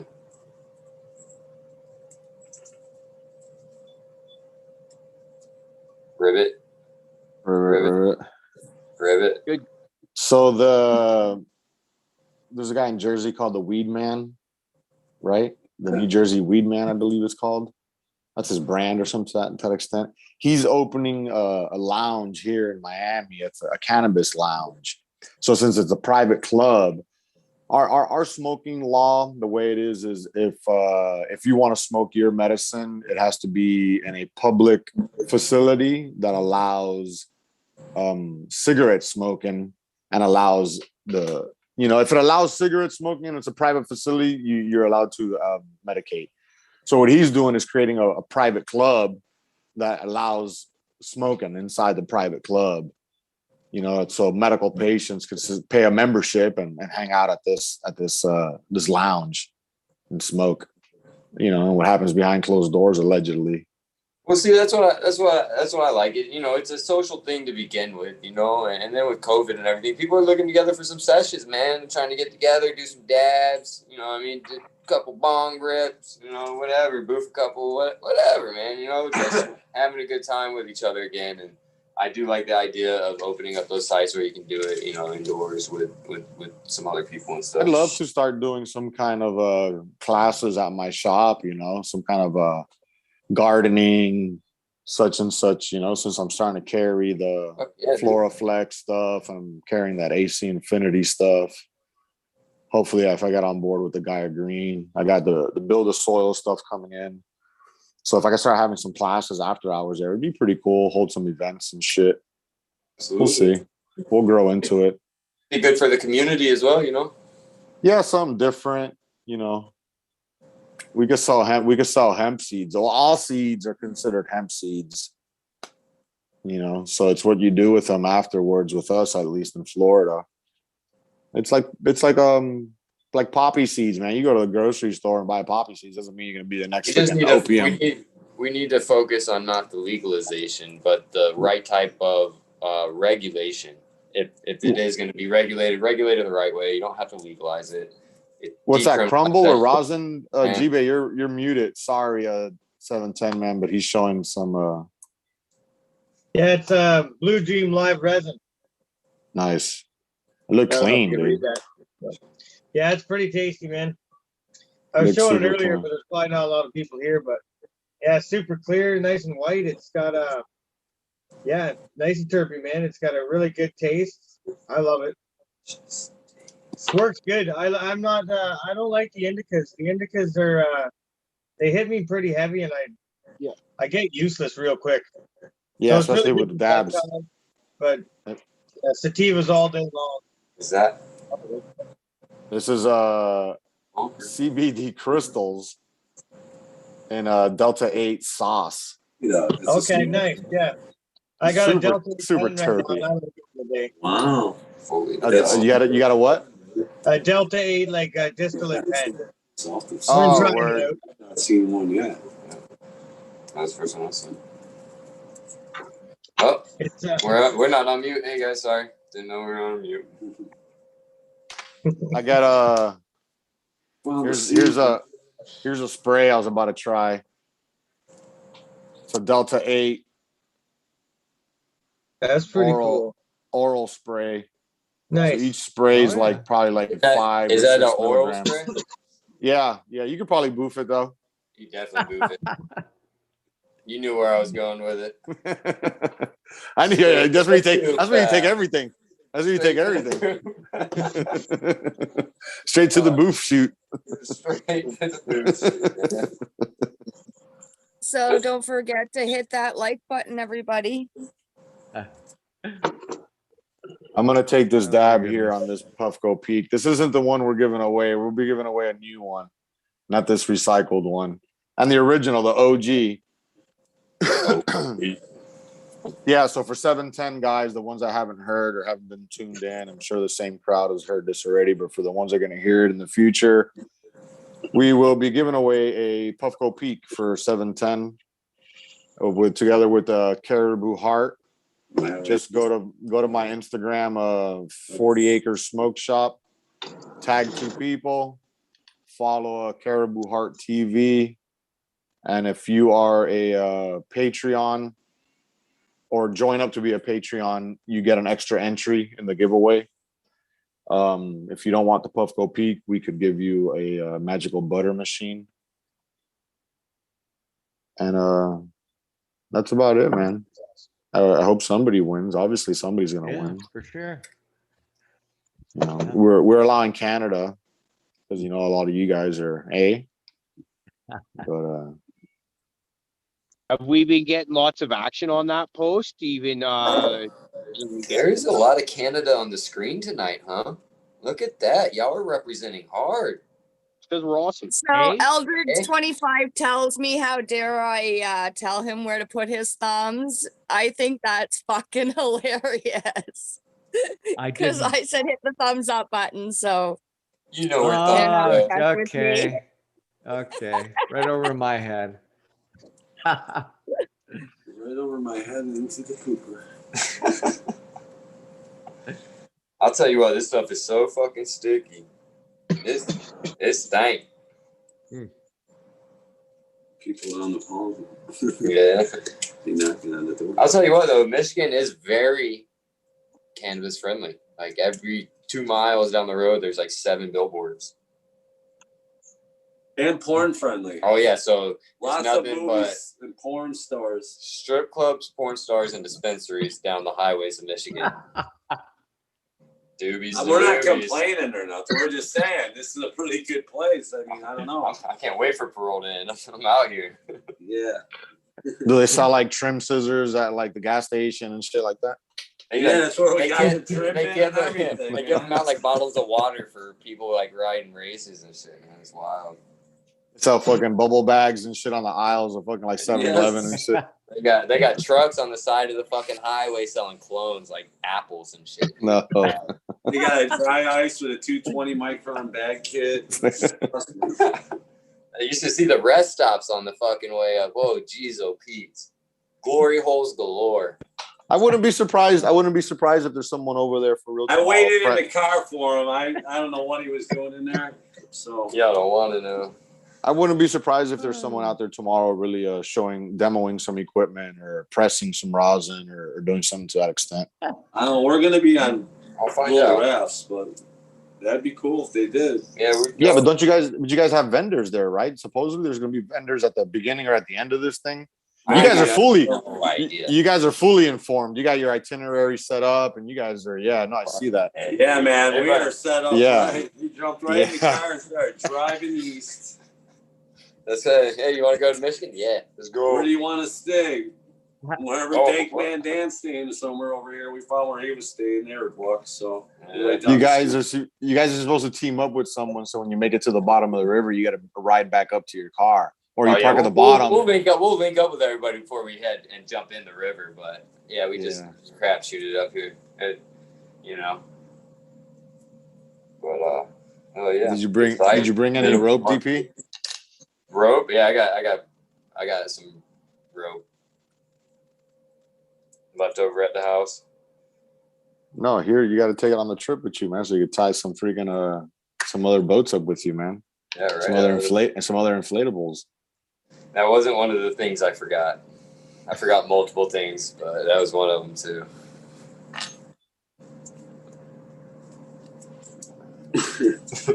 There was a shit sticking in it. Yeah, Chad. Chad's in chat. He says you guys are shaking each other's at the urinal. Yeah, that's what it looks like you guys are doing. Be all jealous and shit. Standing at the urinal and shit, comparing sizes and shit. Who was that? Chad Westport. Of course. He already knows. He got the pics though, so. Chad, jealousy is a bad look on you, man. Haters gonna hate, huh? That's it, baby. Somebody's peanut butter and jelly. You're not there. You're not going over there tomorrow, Chad. Are you in that group? Are you gonna be floating with these guys? Westport, hell He's no, all he's the way up the in fuck up Seattle, in dude. Washington. Yeah. Yeah, people he's got a travel. ways People to go. travel. Oh, yeah. So, oh fuck! It was on the tip of my. Like I was just thinking it. Tip of your Pete what? Tip of your Pete what? What? The We were Pete. talking about DP and Just the Stoney tip. looking at each other's penis at the urinal. Oh, And it okay. came- Thank you. Thank you. So, Yeah, anyway. it's something to do with penis when Rick started talking. Anyways, You want to know now? hey! Excuse me. I'm gonna forget if you don't let me tell this. He's got So it right there in anyway, the tip. He's got it right there in the tip of his. I walked into a washroom one time, and I'm standing at the urinal having a squirt, and Buddy comes in, and he goes to the urinal next to me, but he's standing like about 1.5 feet back from the urinal, and I'm. Don't So look. I said to him something like, "Holy fuck! What are you showing off or something? Like, why are you standing way back there?" And, Why are you talking to this guy while you're freaking at the urinal? I just thought it was weird how fucking far back he was. I You know, I'm thought it standing. was somebody I talking to me next to the urinal. I got my little squirt machine here, and I'm standing what I assume is normal. The And this dude. guy's standing about 1 foot further back, and I'm, what is going on here? And so I had to say something. But he said to me, he says, no, he says he was wearing shorts, and there's a lot of splashback if you stand too close to the urinal, and then he pointed down to the. I don't know. I'd never met this guy in my life. How could I have this kind of a conversation with him? And here Anyways, you are freaking holding your freaking willy in your hand. You done turned, 80, 90 degrees to your side here. You're probably splashing all over the floor now yourself and shit. Yeah. Fucking Yeah. shorts. His damn shoes and shit.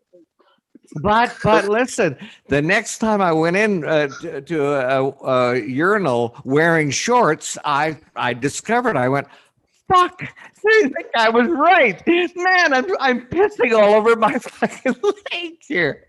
You had this conversation with this guy during your transaction. You guys made eye contact. Don't remember. You do remember, Rick, because you remember that story fucking specifically. Were they plaid shorts or were they solid color shorts? Oh, no, I'm telling you everything I remember. That's it. I'm sorry. He's I'm gonna withholding. Fill in the blanks from there. He's withholding. Yes. Oh my god.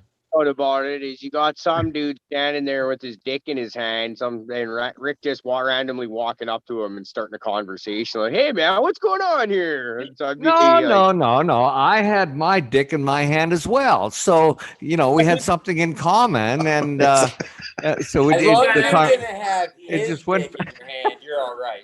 You're all right as long as you don't have his dick in your hand.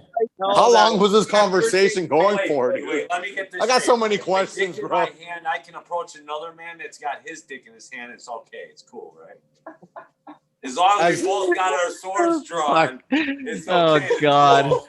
I'm gonna be so fucking sorry I told this story. You can't take Stoney serious. You can't take Stoney serious anyways right now because they're both wearing latex gloves looking down at each other, dude. Yeah, They're- listen. You know? Hey, you gotta be safe, bro. You gotta be safe these days. You never know. Oh God. Got a whole rubber suit waiting for us later. Holy shit. I got way too many questions on that freaking urinal story, dude. So I'm just gonna drop it. I do too, Oh, surprisingly. shit. I got so many I questions. came up with so many fucking questions. So many. I'm telling you, that's all I remember. We're having a talk it- later, Bubs. How long was this conversation for, dude? Did you finish your transaction mid-conversation, or was that shit just streaming the whole time? Was his we name we Seabass? we shook we shook hands and then we washed our hands. No. Now, which hand did you shake with? while you're that's- holding that's someone's getting- other hand. That's getting a little personal, don't you think? Oh, don't you think? I don't know. You tell me. I mean, you were talking about holding. Somebody in chat suggested that I took a quick peek at his willy. I don't. No, that did not happen. I do not remember checking him out. You're right. It wasn't a quick peek. It was a long-lasting stare. It was, yes. Sorry. Okay. You got to be out of questions now. Okay. I don't even want to know anymore. Oh shit! Love you, Rick. Oh, goodness. Oh, how much you guys plan on smoking tomorrow? Everything. How much is everything? I don't know. Everything they got. Everything we Hey, Flo. How long was that? What's going on, fellas? Hey, yeah. Fluffy, Fluff. good to see you, bud. What's happening, man? Fluff would have a Good lot to of see questions you. for you, Rick. I've Oh, been brother. asking questions in my head for a hot minute now. Yeah. So I thought maybe dude was just standing way far away from the urinal because I mean he was showing off. He was doing a little helicopter, getting that shit Well, on. that's But no, that's exactly what happened, and I thought, fuck, and it just prompted me to ask him why he was standing so far back, or no, suggest to him that. Fuck, did you look must down be- first? I mean, No, did you catch? You should have tried to catch a glimpse first because maybe you might have seen Come on. something that would have impressed your ass. I don't know, man. No. That's I That's some swear. school Day. shit. It's That's some not every school day you shit. get to see a freak. I mean, come on. That's some school shit when you see how far you can pee away from the urinal. I was and thinking the shit, same you know? thing. Like, how far it goes. Some school shit. I think I did that shit last week. What do you mean? No, I'm talking about like An hour ago, man. decades Yeah, ago. dude. You know him and Stoney was in the hotel fucking Yeah. on each side of the bathroom going, bullshit, Yeah, I can this get it. guy's I can get it. I got 8 tiles back. How far did you get? There you go. We did all that right after we jumped on the bed for about 20 minutes. Oh, you shit. motherfuckers. You're the Hey, kind of make sure you people I order hate in some life. an extra pair of sheets, man, because y'all fucking, you don't want to wake up and have one of the other one hogging up all the sheets. I heard DP was a squirter, so Holy shit, my cheeks hurt, man. Fucking Roper. yes. Rain everywhere. Roper. Oh, shit. Yeah. I'm going to call and Oh, order those jeez. rubber sheets. I just is checking in on the chat real quick there, and I noticed Astro Charlie's in there. He's going to be hanging out with us Sunday morning for our Sunday night or Sunday morning show. So that's going to be Awesome. Oh, Right cool. on. Hell yeah. Love Astro. Great guy, man. Cheers. giveaway show there the other night. Was that with Papa Z on? I think they want two of them, two of those prizes. I think that night. Oh, Family Farms. Cheers, brother. Oh, fuck, this thing's- dude, I done totally forgot. I was supposed to call Papa Z, and I totally forgot. He didn't send me a message. I told him I'd call him back. It was like 2 days ago. My bad if you're watching. Straight scumbag, dude. What's wrong? I with just, you, man, I've been so busy, bro. Got so much shit going on. Right. I'm sure he understands, man. He's a really cool guy. And actually, I guess we might as well talk about this a little bit. Papa Z's going to be joining us on our Living Soil panel we're doing next Wednesday at, I believe we're going to do it 6 p.m., which would be our normal evening time. But I'd say, like, fuck, I don't even have the list. This is going to be a big show for panel-wise. We got Papa Z joining us. Spartan's going to be there. 311 will be there. Zoso J is going to jump on. 40 Acres is going to come kick some knowledge with us. Fluffy's going to be there. Hurtin' Albertan's going to be there. Smiley's Garden is going to be there. Purple Thumb OG. It's going to be moderated by good old Uncle Rick here and Prophet. I feel like there's one or two people that I'm actually forgetting. But forgive me. That was quite a few names I just rattled off. And we're gonna do how many? serious work. That's I lost count. yeah. There's at least 7 or 8. Oh, way more. I'm thinking 10 or 12. Well, because what happened is like when we did that breeders panel, we got a really good response for that, but better than. But we also had a bunch of people said no, they weren't interested for whatever reason, right? So I kind of expected about the same for this, but everybody seemed to be just like really into the idea. So I was like, well, let's get into it. We'll have some really good discussions. But I think where this will be really fun is like, Rick, I know you've got the very questioning mind. And I think watching you in the moderator role, because this is a conversation we've tried to get into on this show how many fucking times, and we start it and then just it's our usual boof life off into the fucking weeds. I think I can see you actually grilling some of these guys for some really good knowledge. And it'll already be offered up to begin with. So. No. Well, I'm excited to get together with Prophet, and we're going to work on a list of questions. But I'm hoping that once we've got everybody, all the guests figured out, I'd like to send out the questions to everybody. I mean, I know. But I want to give everybody a chance to look at the questions first, and also to maybe some of our guests to suggest other things that they would specifically like to talk about. So it's, I'm excited. Yeah, it's going to be a hell of a time. But I think we showed with that panel we did there that we are capable of putting on a pretty good show and dealing out some knowledge. Because that's always the one thing is we enjoy coming across as these lovable dipshits that just sit here and get high and fucking make stupid jokes. But we also got some really talented growers hanging out, and we would like to convey that, right? Don't let looks be deceiving, because some stupid looking motherfucker has some serious talents in something that you might not know about, right? And that comes in all walks of life. But anyways, yeah, it's gonna be fun. It's gonna be a hell of a time. And once again, thanks Rick and thanks Prophet. I'm sure he's probably sleeping right now, doing all those edibles he was talking about before the show. But we love him. We give him a night off. He deserves one every once in a while too. Yeah, that's cool. So here's that envelope that I got for Colton. I'm not sure if he's still in the chat. There's 4 vials of seeds in there at the bottom amongst a whole bunch of envelopes. Those 4 vials in the bottom of the envelope, that's the very last of those 4 sets of genetics. There's a bunch in there. The last 3 or 4 seeds. There's dozens in each or more. It's on time to move on, get on to bigger, better things. These are, and there's like that Durban poison Afghani cross. That's in one of those. I've seen some good results. DP, he was just growing that. Canada's Finest, who was a guest a few weeks back, he's growing that. I was giving favorable results. My raspberry diesel to Afghani, I never got to grow that. That was always the next on the list.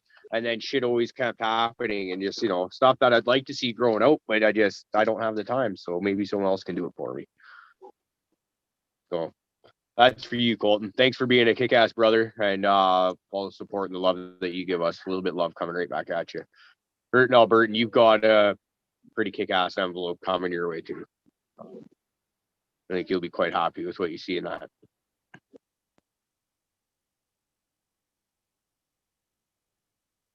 G-Bay looks really fucking high right now. He's kind of.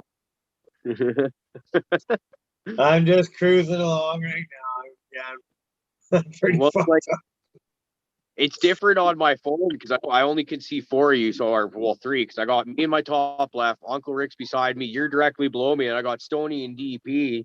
And usually when I'm watching or when we're doing this on my computer, I'll watch and look for Fluff's reaction, because that's how you know the show is good. If Fluff's kind of got the belly roll going and you can see him just like waves in an ocean, you're doing good. But he's not there that I could see. But I look down and I see G-Bay sitting there just I was like, yeah, he's good and fucked up right now. Well, I'm on vacation. You know, so Hey. watch out. Oh yeah. Check out this jar of honey. Can you see it? So the honey, yeah. there's a honeycomb Oh, built I right see into it. the jar. So I placed these jars in the hive on a panel, and then they'll build that honeycomb inside the jar, and then I just I'll fill the void in between there with a little bit of honey, but inside there's a full panel. You know, it looks something like, if it wasn't built out, it'd be something like that. Like a panel of honey. That is Wow. pretty cool. That's So that's badass. all- I can't believe you're doing that in jars. That is the coolest shit I've ever seen. That So is this one wasn't built in the jar, but this one was. You can see the Yeah. difference, how it's like welded on the glass. Yeah. Absolutely. Yeah. You know, so that is. I got a bunch of these. I just harvested them not too long ago, so I haven't even filled these. These are still, you know, just the voids are still empty. It's just hard to see because there's a wax on the jar's edges. Is that all edible? So there's definitely, every cell in there is filled with honey. That's where you extract the honey. This is beeswax. At the end of the day, it's beeswax. So you don't want to digest it, but you could chew it like an old wax candy, you know, and then spit out the wax. Okay. But yeah. but yeah. Definitely. Cool. That is Got a so bunch cool. of panels. That's a whole panel of honey. So this one I'll sell or give to my neighbor or something like that. I got a bunch of these. Ooh, you can smell that as soon as you open it. Yeah. That's so cool. Yeah, let me see if I find I don't have any tools here. That's amazing. And the fact that it's year round, like ours is so seasonal, but that's really cool. And it's interesting. God. Oh my. Oh yeah. So yummy. Wow. Pretty cool, yeah. Yeah. Oh, I'm so jealous. Holy That's crap. almost like watching a Wish video. Yeah. That was real It's good nice. stuff. It's crazy because I wish I had a different color one. I've given away so many. I only have 2 or 3. I don't know if you can see there's a color difference between those much. One's a little bit darker than the other one. Yeah. So there's seasonal? different nectar from a different plant, and then they'll store it as they fill these areas up. They'll move from different plant to different plant. You know. And you're able to extract the honey before they move on to the next plant, kind of thing. If I know if it's like mango season, those are big trees, and I know the majority of my nectar would be from the mango. But I'm in an urban area, so it's more of a mix. But if I don't have any honey filled, and I know mango season's coming, and all those plants are flowering, I know the majority of my honey is going to be from those mango plants, those trees. Cool. Yeah. That's They cool. do that. They do that a lot in California. They'll take all the hives from here, and people ship them over there just for the almond season to pollinate all the almonds over there. Yeah. It's crazy. It's a crazy industry. Yeah, for sure. But, I took an online course. I was really serious about getting into beekeeping. I followed it quite a bit and learned quite a bit. But then we had, after the fire of 2017, we had an invasion of bears, and big bears, and lots of them. And I thought, oh my God, building a honey machine for these bears, we have to use electric fences. electric fence, yeah. Yeah, You put but still. a T-post in the ground, 4 corners, and the electric fence, Yeah. too high. Yeah, it is what it is, unfortunately. My worst case scenario is like raccoons and shit. I just got to put like a half a brick on the top of the lid. Not even. You know, I don't even worry about them here. That's about it. Every now and then you'll catch a lizard standing post at the entrance, waiting for a bee to come in all half drunk, you know, full of honey, and then he'll bloop bloop, and he'll eat the bee, you know, gorge himself there on freaking on bees and shit. I guess so. Wow. Smart lizard. For sure. Yeah. I was gonna say something, I forgot. But your beekeeping is a lot more seasonal up there. You gotta winterize them, and then you gotta feed them sugar water and shit. And I don't do none of that crap. Yeah. That doesn't exist here. Yeah, no, that would it would be totally different, obviously. Yeah. It's a good friend of mine got into it, and he lost over half his bees the first year. Hey, do y'all think Stoney's got the most interesting dick in the world? Because he hasn't stopped staring at it since I got here. You're on mute, bud. I think DP's doing a tattoo on it. He's doing something on it. I'll tell you that right now. Oh, man. It says "wah." I'll tell you what. Shit. What you gonna tell me, boy? Chicken butt. Hey, you guys in Michigan? Is that where you at? Yeah, we're up yeah. And Abba. What time? You guys hitting the float tomorrow, right? Yeah. Yeah, I'm so jealous that you guys get to do that. I know. I'm super jealous of myself too. I'm excited. I really am. Nice little getaway. So, hell yeah, man! Get to go meet up with a lot of the cool cats that I watch on a regular basis on YouTube. So that'll be dope. Right. Shake some hands, fucking smoke some weed, and have a good fucking time. Well, there you go, man. Floating down the old river, eh? Yeah. I didn't have enough time to find a proper float, so I just had to get a whole regular float. Couldn't find a good phallus-shaped float. Oh man, if I'd have known, I guess I should have fucking paid more attention. I'd have shipped you my giant penguin. I got from my pool. Yeah, dude, we got this fucking giant penguin. You get like 3 motherfuckers on. Yeah. And it's got a little spinny. It's got a little spinny beanie for its head too. So it's fucking awesome. That is dope. Oh yeah. Go to Sam's Club or BJ's. They always got like some crazy ass one there. It's like a fucking unicorn or something stupid. Oh, bro, I got a floating fucking beer pong one too. I got a floating fucking beer pong raft. Like that's pretty badass. Ooh, it's going down. The 23rd and the 24th are having that big caregivers event. It's gonna be dope as well. Oh yeah. Fluffy coming up for that? I don't know, dude. It's with my work schedule. It's so hard to fucking tell when I could be anywhere. Nobody won the lottery yet in our Caribou for crew. We all got to go buy lottery tickets again tomorrow. Oh yeah, we got to keep buying them. We ain't paid off yet. I'm not even a dollionaire. You know what that means, motherfucker? I ain't even got a free ticket out of that shit. It's bullshit.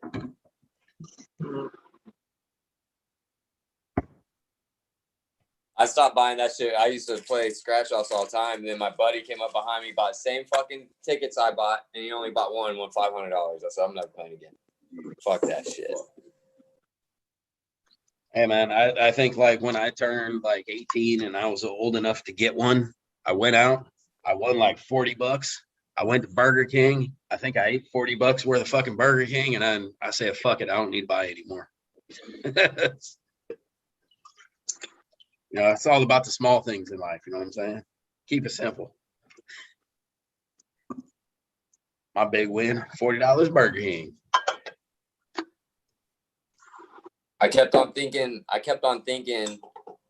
the time was different, but I forgot I was in a different time zone. So I was like, oh shit, they're starting the show late, but I forgot I was over in this time zone. And instead of being here, you were like right here. Had you all fucked up. Oh, man. I wish there was someone here who could tell you where The you hand were, on my so you phone knew. was off. Like I don't even have a clock on my phone. It's just Rick's hand with fucking dials on it and shit. Pointing at the middle of the state. I feel like we can make that, and it'd be easy. And that should be like a fucking. I'm gonna like make my watch background nothing but his hand, and like another hand just pointing at a random spot, and then it'll just say what time it is because fucking easy that way.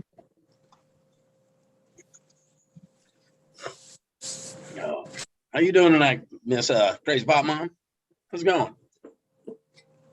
I'm okay. I didn't say anything because when you come in, you had a whole thing you need to be saying. So I wasn't going to interrupt that. So I'm okay. How are you? Oh, just peachy.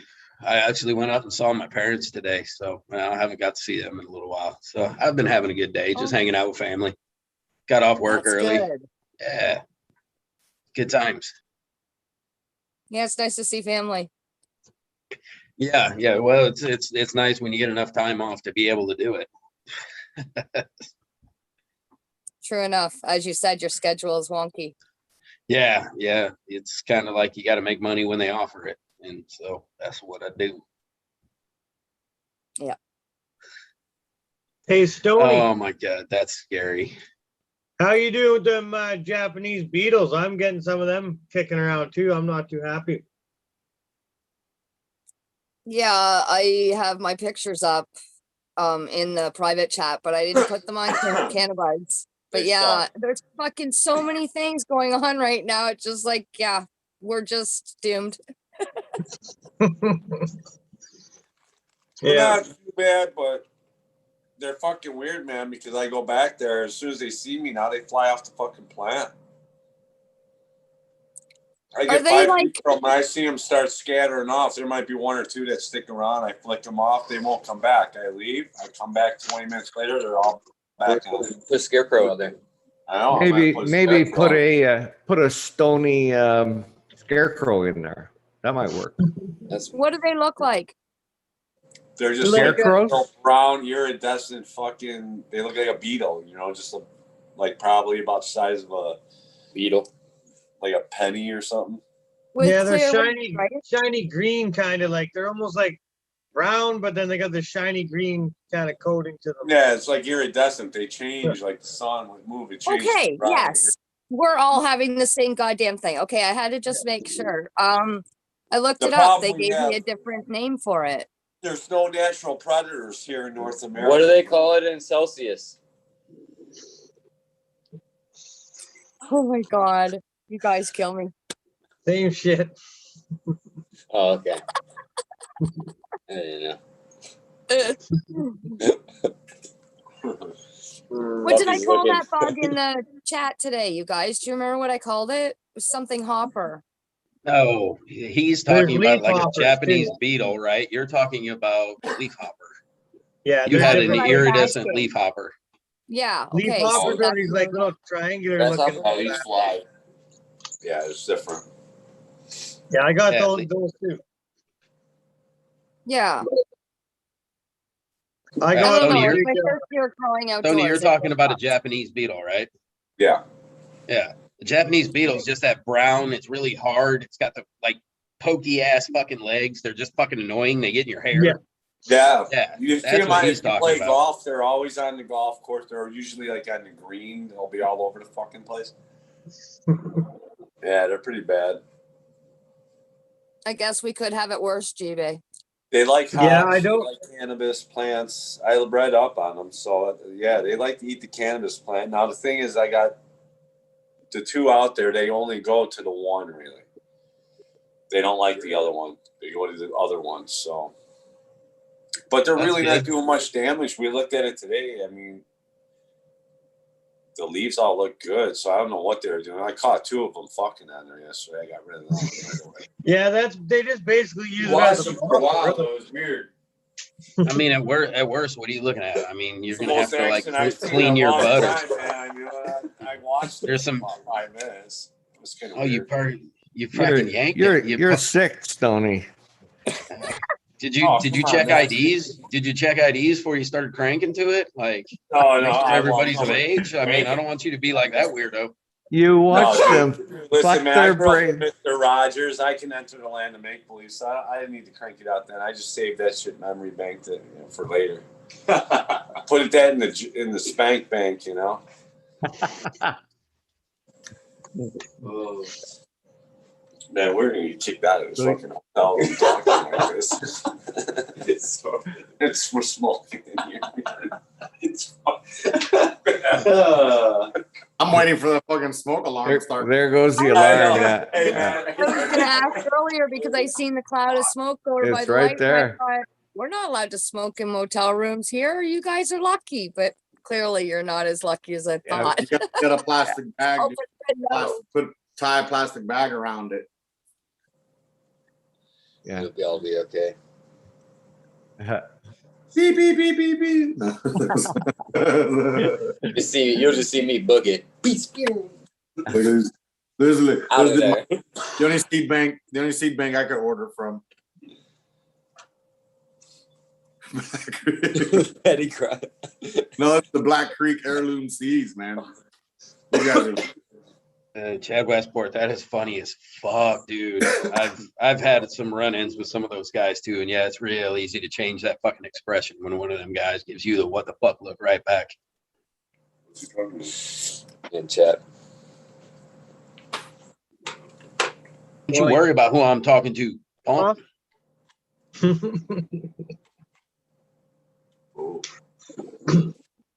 What's up? Yeah, Punk?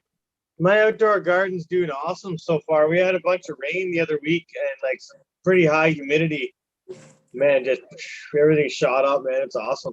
It's getting to that stage now. Like I don't know, we're just hitting July now. So yeah, I got another good 6 weeks of veg easy before anything starts to turn and flip. Throw that kelp on there, man. Really? Oh man, it's just loving it. I can't wait when it gets to jungle size.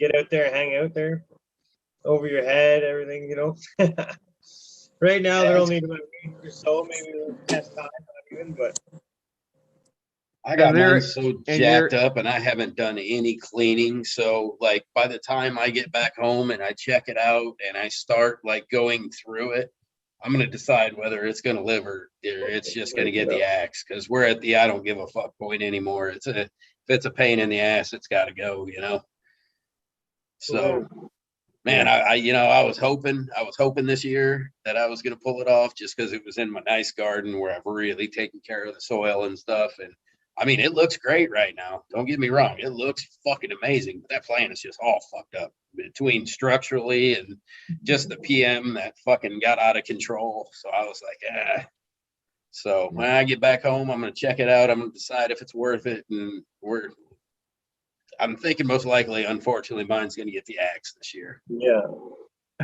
Cut your losses. Yeah.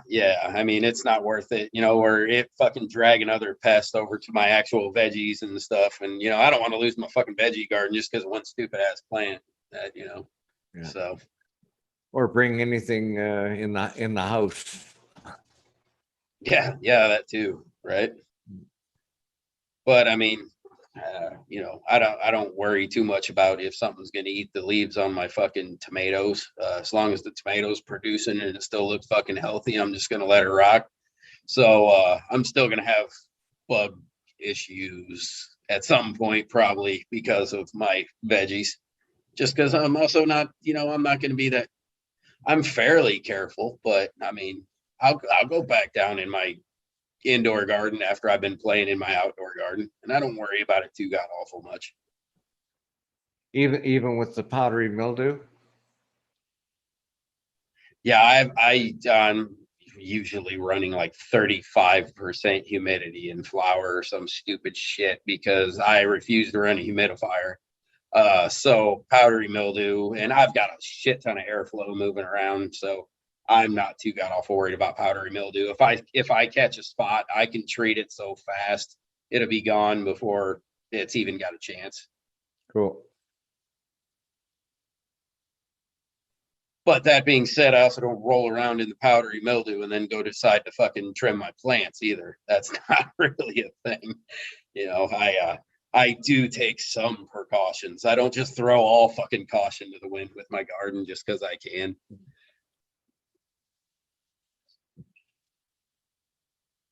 Okay, I'm gonna butcher this name, but I gotta say something. A shout out to Barefoot Vibe. Barefoot, Am I homegrown close? vine.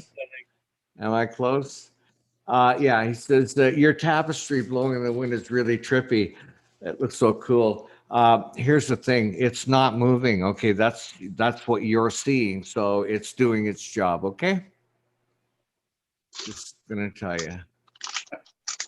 Yeah, there's no air movement in there whatsoever, huh? That's just it fucking doing work. You're tripping. Lay off the drugs, kid. Lay off the drugs. Funny thing is, I didn't even notice it until Rick mentioned it there. That I was just like, "Holy fuck! I should be on something right now." Now you're gonna have to change that tapestry every couple days, man, or every couple shows. Put a different one back there just to fucking. Now they know all my secrets. Yeah. What? Go for it, DP. I was just gonna ask Fluff about Boss when you come home, Fluff. Like, is he mad at you? My cat used to be mad at me for like a whole 30 minutes, and he'd act like he was pissed off at me, and then like after that, he'd come up to me and be like, "What's up?" No, bro, he gets all about me for like a day, and then hates me for like 3 days, and then is back to ambivalent about me for the rest of the time. Then he's back in the grow showing you what to do again. Yeah, bitching and whining. Yeah. Giving me judgy looks. Yeah. Sabretooth and Gary said, "What's up?" Dude, it is actually funny. I don't know what it is, but he loves to just sit by and fucking look at my plants. He just stands under the canopy and just stares at it. He just looks, and every once in a while he'll just get up and take a sniff of it, then sit back down and look at it. It's the crazy. I've never seen a cat so infatuated with fucking plants. Like if a lot of times, you know, when I'm just scouting or if I'm picking some leaves and stuff, you know, I'll have my little chair roller there, and he'll fucking jump right in my lap, and he'll just fucking check out what I'm doing, but he doesn't mess with it. He just likes being around there doing it. So weird, dude. So weird. Cool. Yeah, Sabretooth likes to sit right in front of the tent. No matter which one it is, he just sits right in front of it, and it doesn't even have to be open. He'll just still be sitting there right in front of it. It's weird, but he loves going in that. When I have that 2x4 up, he used to love going up and lay up in the light, up underneath that light. He used to love getting up in there. Yeah, my other cat that I lost right here at the beginning of 2020, I lost my other cat, but she was that way, man. When the lights were on and like you know, there wasn't really a canopy or anything, so the light would really hit her and, you know, like warm her up. That was like her favorite thing. She'd sit under there and just act like she was suntanning. Yeah, she was a little fatty. She was adorable. Hashtag I love animals. Right. Yeah, you want to see the biggest stupid softy in the world? Yeah, just show me a puppy or a kitten. Oh my god. Lizards, I gotta find. Hey, that's another thing I'm excited about moving about, being able to get a dog. Right. Shit, might turn 16 in the next couple of days here. Yeah. Yeah, my wife was telling me that I couldn't get a dog until I was, you know, going to be home long enough to actually train a dog. So I said, fuck it. And I quit my job. So I'm going to head home tomorrow. I'm going to get a puppy. Decent. Nice. Right. Yeah, fuck the world. I'm getting a puppy. At least you got your priorities straight. Yeah, I think so. I mean, I don't know how I'm going to keep the lights on, but man, I'll be that dude, you know. You got a puppy, you're all right. That we all wonder about, who's sitting next to the stop sign with the sign and his dog, and the dog looks healthy, but the guy looks like shit. Yeah, I just want to ride to Cleveland, man. It's okay. Yeah. Oh, That'd totally be me. That'll be right after my wife gets sick of my shit and takes everything I have. So, yeah, I can't wait for the future. It's gonna be great. Yeah, I got 3 large dogs, so I know all about that. But they're loving. They're awesome. Yeah, the plan is once I do get a dog, finally, I'm getting a Rottweiler. I love Rottweilers, and the bigger the better, man. I had 3 of them back in the day, and I actually had one that hit 200 pounds. I mean, it's just a fucking horse of a dog, dude. Yeah. Well, mine is small, you medium, had, and large, I guess. yeah, you had 3 at the same time, Fluff? Oh yeah, it was a full house, man. Yeah. I had a small house but a really large yard, so they loved it. And I didn't get intruders or invaders ever. It was No weird. shit, yeah. Yeah. Yeah, people didn't fuck around by my house ever. They're very protective. It brings me back to my cocaine days, allegedly, of course. Yesterday? It was a while back. Yeah. But anyway, I went to visit my cocaine dealer and walked into the house, and he had a Rottweiler puppy. And I looked and I went, oh, cute. And I went towards, without asking. I realized, obviously, I should have asked, but he said, "Get the fuck away from my dog." Like he was breeding that dog to be a protector and don't want you to be friends, that kind of dog. So it was, I think it was the last time I ever went there. Yeah. Yeah. I got the message. Those dogs can be pretty intimidating. But I'll tell you what, I'm in a new time zone, so I got to get a new bedtime. So I'm out of here. I got to get up in the morning and go jump in the water. You and Stoney cuddle up and have a good night. Hey, boys. Did you bring plenty of sunscreen for your delicate sensibilities? Yeah. I'd hate to hear you whining and bitching tomorrow. You already know it. I got a long sleeve shirt and the caribou hat too. I'm good to go. So you got to do some live videos of the journey. Rick, do you know how I will drop that phone in the water so quick? But I will take some photos and stuff like that for everybody. Hey, have a great, for sure, man. Have a great time, boys, and looking forward to that. All right, Yeah, have a good time, guys. Be safe out there, bro. Smoke it up. Yeah. Yeah. Great. Love it. Peace. Yeah, that's pretty cool. Yeah, they'll have a good time. They'll have a great I can't time. imagine how warm that water's gonna be, though. Be kind of chilly, ain't it? Yeah, with all the rain and the fucking temperature drops and shit, most of the water is pretty fucking cold right now. What do you think? 60s? No, Colder? no. It's probably like the 70s, mid 70s, but that's still fucking cold. Yeah, that's our freshwater aquifer. Like our springs are in the 70s. That's chilly. I thought it'd be colder than that up there. Well, a week ago it was probably up to fucking 80. So, that's a hell of a drop just for a couple days. Sorry, go ahead. So I got a question for you guys. I just recently started using sulfur. What do you guys think of that? Sulfur for your soil amendments or sulfur for like a IPM? For IPM. And for bugs and mildew and such outside. You're using it outside? Yeah. I think just be careful with the residue that you leave afterwards. When you go to harvest and everything, you're going to leave a small residue on that plant, and don't use it too late because you'll definitely lock in that fucking sulfur smell and ruin all that shit. So. I know. Wait a day or two after when it residue left, and definitely I could smell it.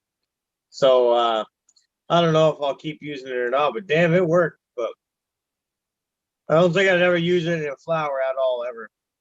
Yeah, shit works like a motherfucker. Yeah, but I don't think I'd use it for at least a couple weeks up to flower, or like a Yeah. week or two anyway. Because right, might hit it's it got a hard. little bit of shelf life on it.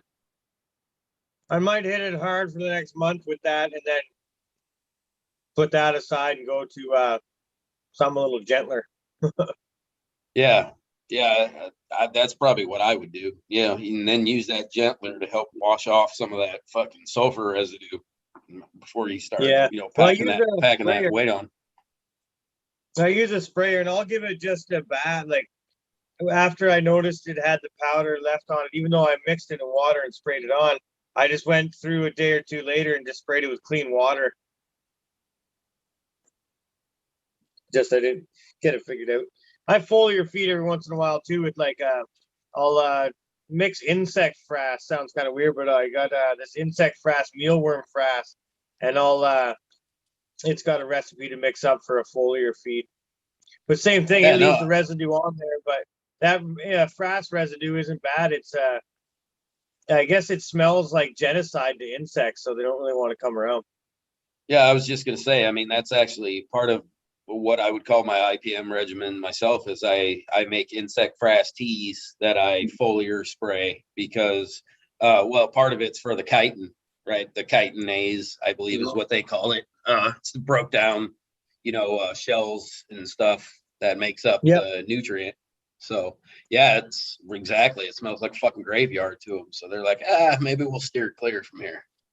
Yeah. And you have the benefit of it, helps strengthen up your stems too. Yeah, then when they try biting through it, apparently it's a little tough for them to get through. They don't like sticking around. So Yeah, kind of like, I guess, the theory of silica, kind of just strengthens up like the cell walls and kind of makes it just a little bit hardier of a plant and a little bit harder for the bugs to eat on. So yeah, I'm a big fan of that shit, man. Yeah, okay. Yeah, I top dress with it in a cycle with some other stuff, like just I use Gaia Green Natural, the dry amendments there. So I'll do a top dress of that every 3 weeks, and then in between that, I'll do an insect frass one as well. A little light, but just enough to keep some around, and it keeps bugs away. So, and it's got a small MPK to it. I'm not sure what it is. The bag might be around here. I'm not sure. Might be outside my shed too. I don't know. Isn't it just like a 1-2-1 or something, or like a 1-3-1 or something? Yeah, like it's fairly light. Yeah, I think it all depends on what kind of frass it is and where you get it from. But yeah, it's very light. Like I'm pretty certain you can use a shit ton of it and not have a problem. Mm-hmm. Good night, Caribou. Have a great evening. All right, thanks everyone. I gotta go finish pack and get ready for big trip tomorrow, all that shit. So a little bit of an earlier night. Rick's in charge. Buddy, what have you done? Well, like I'm in charge. I don't even have, I was going to bring it up. I don't even have one of those wrenches. How could you leave me in charge, buddy? I'm going to fuck this up, man. Well, I have no confidence. It can't be any worse than when we left DP in charge and he just literally fucked it all up and in the middle Am I of supposed to? but Oh God, am I supposed to feel better about that? anyways, you all have a great night. Imagine I'll be posting up whole pictures. Hey.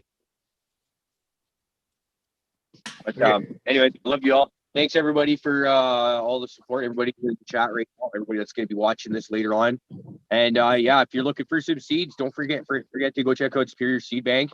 Enter the promo code in #BoofLife, and we'll get you 10% off on that order.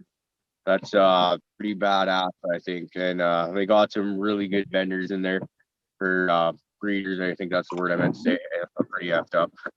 Anyway, I'm out. Everyone have a great night, and you got this, Rick. Later, man. Take care. I'm a great night, Caribou. Great to see you, buddy. What are you using from Great Gaia Green, GB? I'm thinking about carrying them now that they're in the States.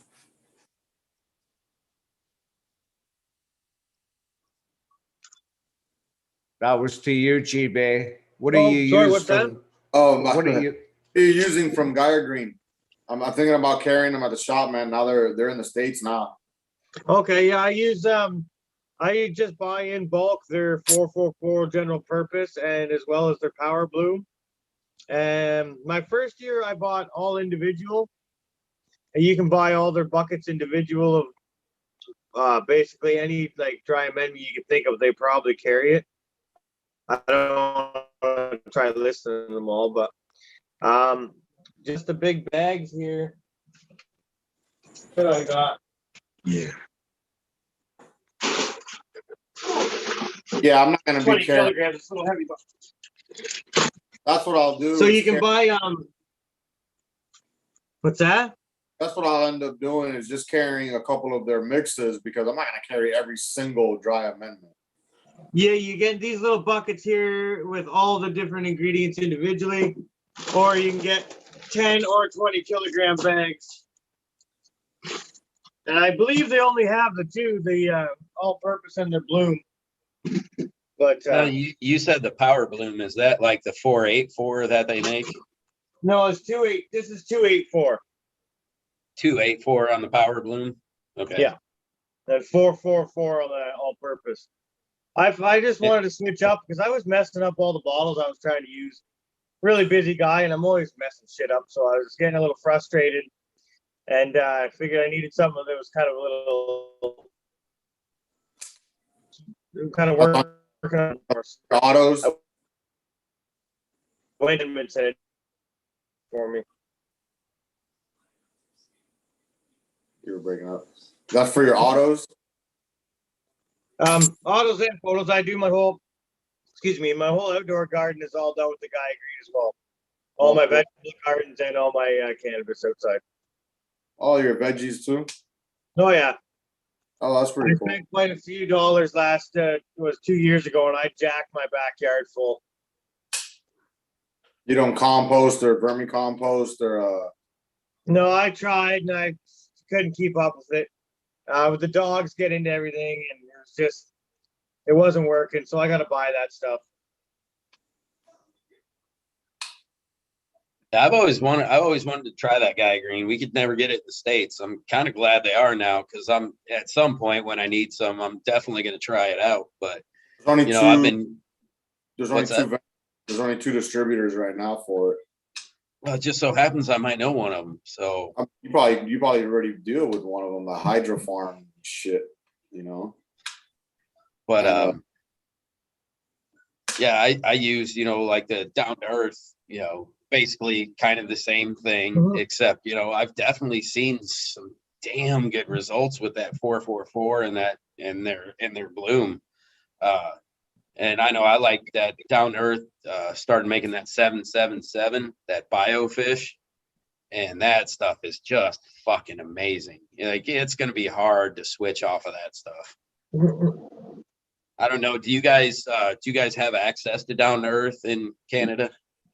I haven't looked for it. Is that the stuff that comes in, like the brown cardboard boxes? Yes, sir. Yeah, okay. I've seen lots of that. No, but not in Canada. But like I said, I haven't looked for it. We only have one grow store in town, and it's not the best. It kind of runs what he runs, and that's it. He's got the Gaia Green there, which is nice, but there's not too much of a selection. It's a small town too, so I don't blame him. Yeah, and I don't, you know, I don't know if they would even bother, you know, trying to get into Canada. You know, I know sometimes that's hard to do, just like sometimes it's hard to get shit into the United States, you know. So yeah, once you know. cross the border, shit gets weird. Yeah, exactly. Shit gets weird. It's just all there is to that. Yeah, But yeah, man, I've seen great results with that Gaia Green. So that's cool that they're coming to the States. I wonder if it's the same ingredients or if they have another packing facility here, you know, for cost effectiveness. You know what I mean? Is it truly identical product, or is one an American version? Yeah, exactly. Maybe they're shipping the product bulk, super bulk, and it's getting packaged here individually, or God knows, maybe they're just sending containers of it all packaged up. But I'd like to find out.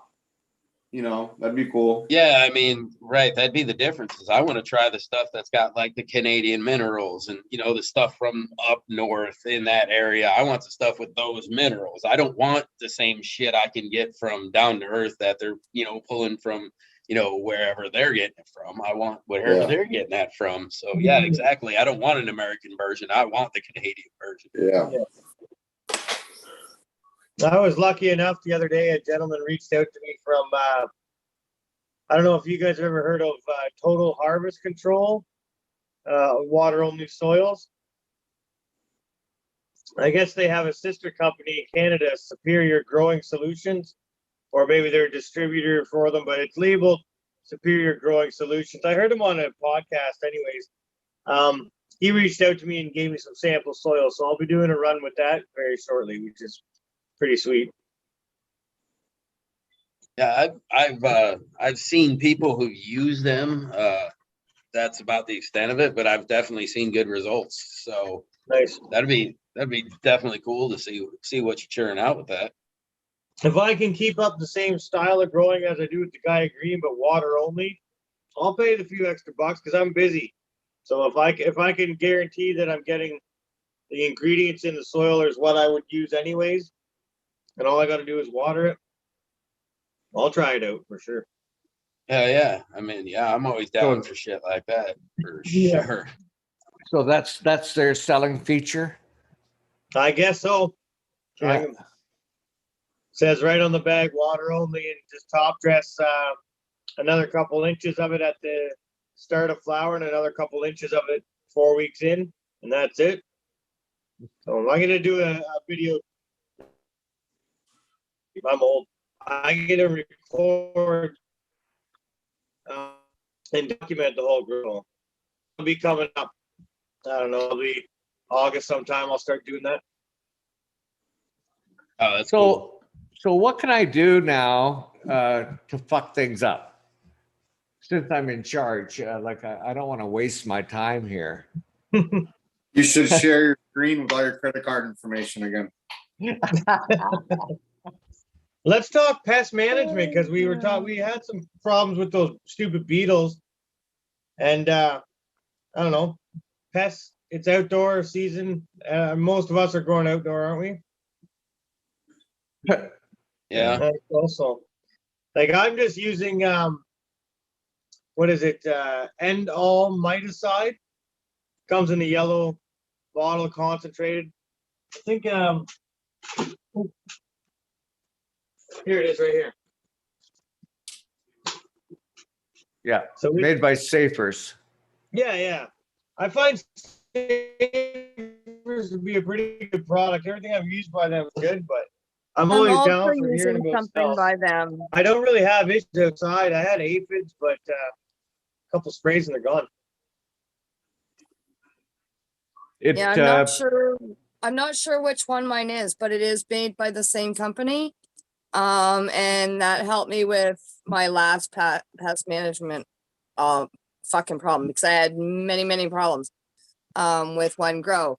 And that helped me out with all of it. And then I gave it to my sister because she was wanting to make sure that she had no problems outside. Where's this one? That's why I can't tell you what it's called because it's, oh yes, that one. Thank you very kindly. I appreciate that. Yeah, that's what I was using. So that that's one worked.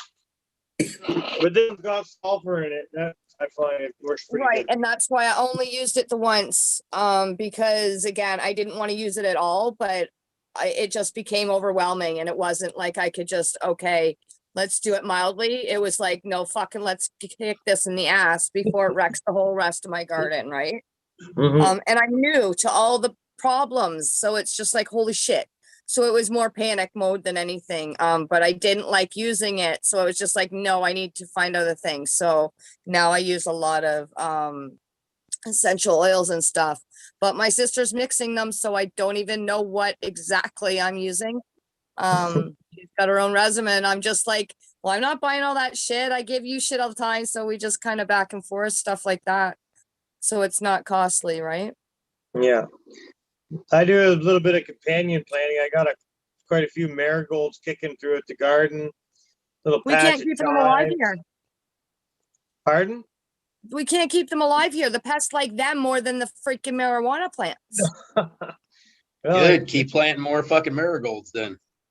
Yeah. Right? Farther away from the weed, right? Uh-huh. No, that's yeah, I'm the same as you, companion planting. I use the insect frass teas. I have done a little bit of like apple cider vinegar and water for like PM, doing that for like PM sprays. I've done like garlic oil for a little bit of IPM, keep some shit away. So For the vinegar, what's your like water versus vinegar? it's pretty low. It's only like a tablespoon or a tablespoon and a half of it to a gallon. Okay. Yeah, it's super low. It works pretty well on the PM that I've noticed so far. So Yeah, I want something in between what I'm doing right now, and I keep forgetting to get cayenne pepper, which would be the next step of the one that we heard of lately. So, and it's just like, why can I not get this? And then I do find it, and they want a ridiculous amount of money, and I'm like, I'm not going to use anything but like 3 little poofs of it, and you're going to charge me for this big ass jar of it. So I'm still looking. Grow a bunch of peppers. You'll have freaking dry out. You could dry them out and grind them up, and you have enough pepper flakes for fucking ever. Okay, I didn't come to that conclusion. Go buy some jalapenos or whatever, the hottest pepper that you can get a hold of at the grocery store, fresh. Take it home, boil it. Wait till that son of a bitch is all mushy and shit. Let the water cool down, strain it out, and use that. That'll be hot as fuck too. Same principle. Here's some of my. Yep. There's some of my fucking awesome news. My sister better be in that fucking chat room listening right now. There's some pest management right here. Yeah, it's better off if you got dry ones. These are the guts from my blunts. So it's tobacco that I soak in water, about 5 gallons, and then I'll spray that on my plants outside. Add a little bit of soap to it so it can stick to the plants, and it's a major deterrent. It's fucking nasty, you know. But I've done a lot of diatomaceous earth, you know, and shit like that. I'm just a bunch of edibles, you know. So I try to stay away from anything too toxic. Yeah. Yeah, that's exactly why I stopped using that one spray, because it's like, holy yuck. I find that the balance, man, of all my castings and the proper soil and all that pretty much keeps them away. Companion planting, you know, I got the different mints and peppermints and lemongrasses and marigolds and all that shit also. But I think it's the balance and the health of the plant, you know, that helps keep those bugs away also, you know. But yeah. Yeah, you get in, right? You also get into like the rosemary, the thyme, oregano, you know, all those. I got all that shit. Yeah, you can also, like, you can take like the dried out stuff, just soak it in water like a tea, you know, like you would in the tea bag, a little bit of warm water, take all those same herbs, put them in water, soak them out, and then strain that shit out and use it as a foliar, and you basically have the same thing. It's not quite as good because the oils aren't as, it's not as oily, so it doesn't stick or last as long. But for, you know, like a day-to-day treatment, if you're just going to go out there every day and fucking give them a spray, it'll knock shit down pretty quick. Yeah, that's cool, because we need some help around here. I'm telling you. And I'm so new to it. I have no idea. It's not like I researched this shit out of pests before I put them out there. I was like, oh, I'm a medical patient. I can grow outside. Woo! That's how much research I did. And I knew there'd be problems because, you know, you have problems inside, let alone outside. So it's not like I was oblivious to it. But I also knew there was things I could do about it when it becomes a problem. I just didn't think it'd become such a big problem on only one of my plants. You know, I love this plant. And so does the goddamn pesties, but it doesn't touch the other ones that are like right there, and down there. Yeah. So unfortunately, you just let them stay on that one, and they stay away from all the other ones. You can't keep growing that one, yeah. Or you grow it as a base. Good, I guess. I'd do all my IPM and all my good stuff to keep them away from the good ones. I wouldn't even attempt to mess with them on the other one, and I'd just let them have it. Yeah, that's the bait. So for my sister listening in chat, that's the Holy Grail. It's the trufflers that they're talking about that they want me to just like give to the pests. I'm glad there's a mother somewhere else. Yeah, the sacrifice. Because it sounds Right. like a brilliant idea because yeah, right now I didn't do anything but just the natural sprays anyway. So it's not like I've done much because I just noticed it. It wasn't a problem a week ago. Yeah, it Yeah. never is a problem a week ago. It's always a holy shit, look at them. Right. You don't get time. That's why they call it preventative. You always assume they're there. You always treat for them. You always try to stop them because they are there. They are gonna sneak up on your ass and you're screwed. I kind of wanted to know what was going to happen when I don't do anything, though. As I said, I'm new to this, so I want to know. I know what my sister went through last year, and I know what she did and didn't do. So I want to know what I have to do and what I don't have to do. So now I'll know that because, like I know they like that one plant. They're not touching any other ones. Like you guys say, just let them have that one. I wouldn't have known that if I was pest management on control of all this shit. I wouldn't have known that. Because they wouldn't have touched it. But I get that that would have been lovely too. Right. Yeah, well, ideally, it's not to set it out there as bait from the get-go, you know. But if that But plant, if that's what it turns into, that's Yeah. just a fortunate accident. if As Yeah. that long plant, as they stay away from the other. if it isn't resilient and it's attracting all the pests, you know, you probably don't want to just keep growing that anyways. But it's like green as hell. It doesn't care that they're messing with it. It doesn't care so far at all that they're eating Oh. it. Until it So I don't- becomes an invasive, a nuisance of a problem to the plant. It just started. You got to let them go through their life cycles, and they'll start multiplying on that plant before you know it. It's infested. But these are the ones that are flying away. These aren't the ones sitting there. They're never really on it for long. So I don't know what the hell they're doing. Because it's like they don't even stay there long enough to do anything. You'll start seeing the leaves start getting spots and start wilting up. And right now your plant's wonderful and robust and beautiful, but you know, as they start picking at it and as they start eating it, you'll start noticing spots. And then Yeah, those spots will I get thought more I'd and more see that by now, evasive though. and shit'll start dying. Yeah. Well, that's why I was shocked because I thought that would have started already. Because why are you not sad that you're being eaten to death? I would be sad. Usually, I mean, for your leaf hoppers and stuff, it's a pretty big infection that has to end up really hurting a plant. And honestly, I mean, outdoor plants take a lot of shit. They're huge, they're big, they're super healthy. You know, they can take a lot of abuse.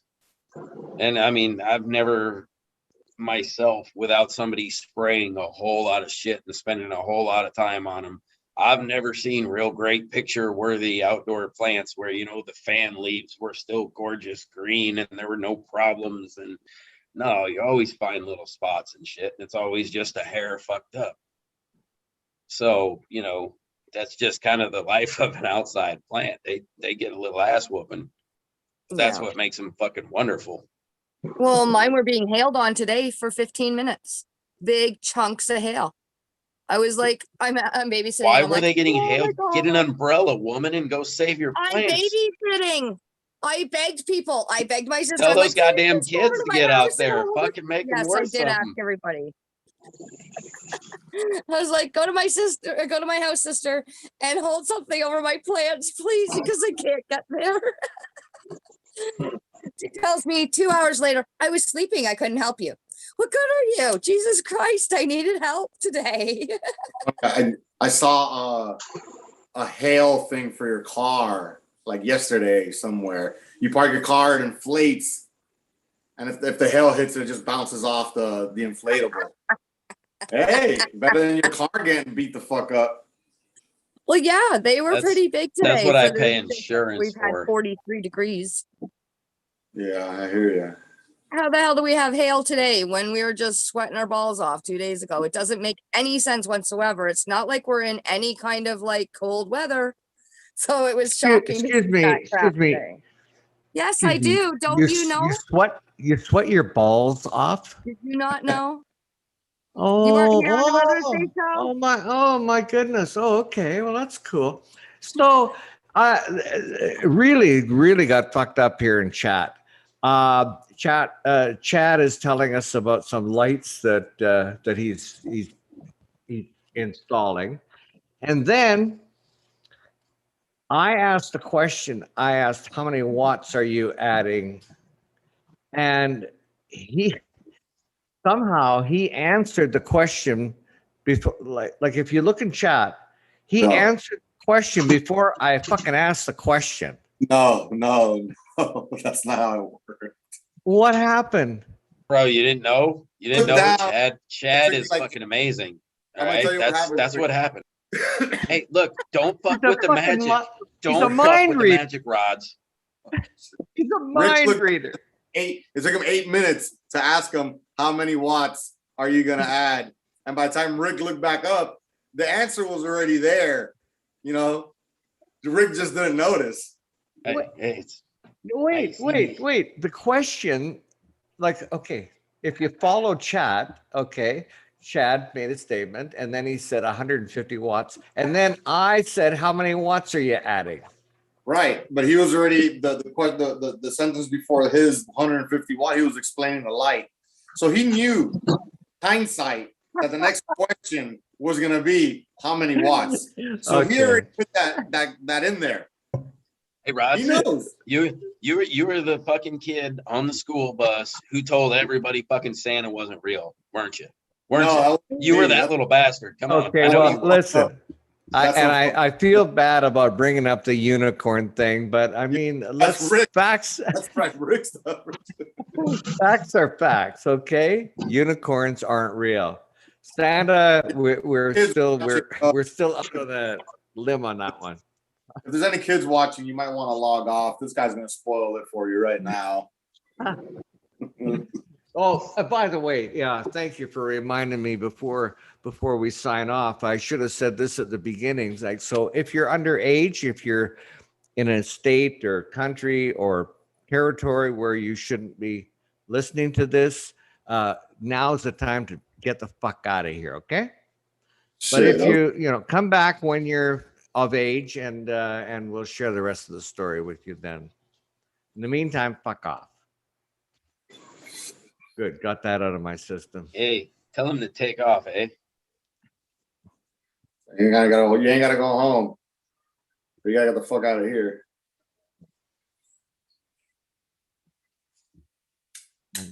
That's my cue though, guys.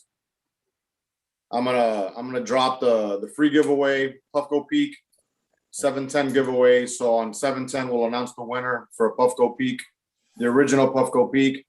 Follow 40 Acres on Instagram, tag 2 people you know, follow Caribou Heart. And if you want an extra entry, you could join the Patreon for Caribou Heart. And that's about it. If you don't dab, we get you the magic butter machine. So stay tuned and follow us, guys. Hit that like button. And on 710, we'll announce the winner for that Puffco Peak. Hey guys, thanks for having me on again tonight, and I'll catch up with you guys. I'm gonna take off, feed my dog, and do the things. You guys have a great night. bro. Hey, great Have a to good see night. you, buddy. Great to see you, man. Again, 40 acres. Thank you, bro. Thanks for coming by. Caribou says Rick totally poops rainbows. Yeah, I'm a party pooper, all right. Yeah. And glitter. Ooh, rainbows and glitter. Rick, man, you got some fire fucking shooting at your ass. Rick is the unicorn poop. Yeah. So it's a weird kind of day today. we officially, the province of BC has, something else I wanted to pass on. We officially took away the mask mandate where we're forced to wear masks in public areas. We no longer have to do that. So that was it's kind of weird going into stores and so on and seeing people, without a mask. And it was kind of weird before because, you look into people's eyes and try to get an idea of, anyway, that's what I was doing. And, but now we're back to, you can look into each other's face, and it was kind of weird. I was going somewhere with that. Damn, there was something I wanted to share. You said you had a weird day today. Well, that was the weirdness. I mean, I had a really busy day, and I had to go into I had to go to a shitload of places. So it was quite weird that way. But I did want to pass on. I'm with a group in BC here, which we're trying to reduce the regulations of cannabis in general, and they'd been lobbying with the government to do a couple of things, and the government finally announced I think it'll happen sometime in mid-July in BC, where first of all, any of the retail cannabis stores can make in-home deliveries. So I guess you can phone up and ask for whatever you want and do a transaction and get an Uber to have it delivered or what have you. So that wasn't allowed until now. And also to be an employee of a retail cannabis place, you had to pass a criminal record check, and that has been lifted as well. So couple of things heading in the right direction. I mean, there's small things, but I guess it all counts.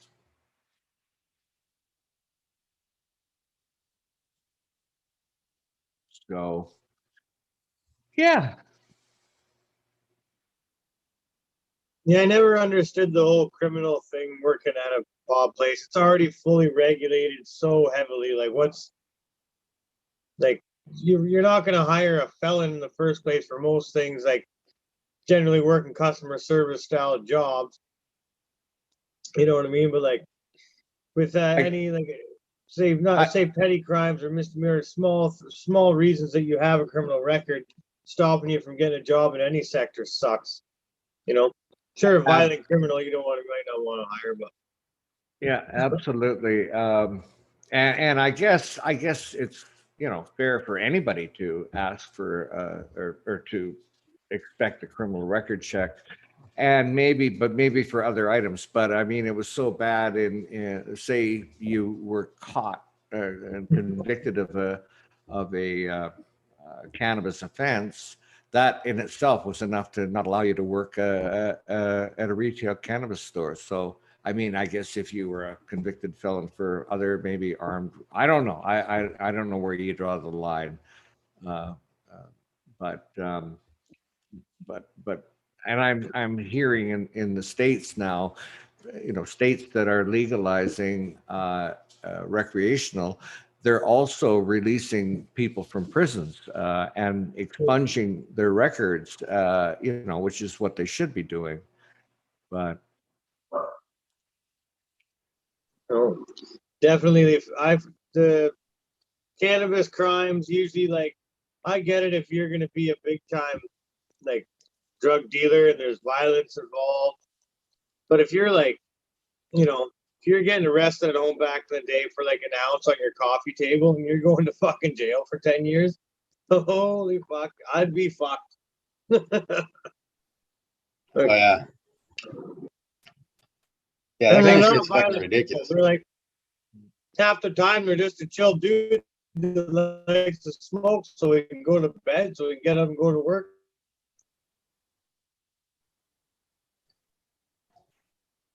That's the reason I smoke. Yeah, exactly. Exactly. You know, we're all doing this just to fucking get by and fucking, you know, just have a little bit better. I'm just trying to get through and be happy, you know, keeps me from wanting to injure people heavily. Yeah. Helps you tolerate stupid. It definitely helps bring you a little bit closer to their level anyway. Yeah. Yeah. I can relate a little easier. So it's a little easier to tolerate them. That's how that works, I guess. Yeah. I feel bad for anyone that's ever had to spend time behind bars for it's like I said, it's different. If you're carrying around a gun and shit and you're just out there trying to make a bunch of money, well, yeah, you're a threat to society. You pay your dues, right? Go to jail. You're just a guy, someone out there just even just to try to have fun. Maybe you don't need it as medicine, but it's your beer or whatever, or even if you drink, smoke while you're drinking beer, whatever. You're not a violent person, man. You're just smoking some weed to feel good.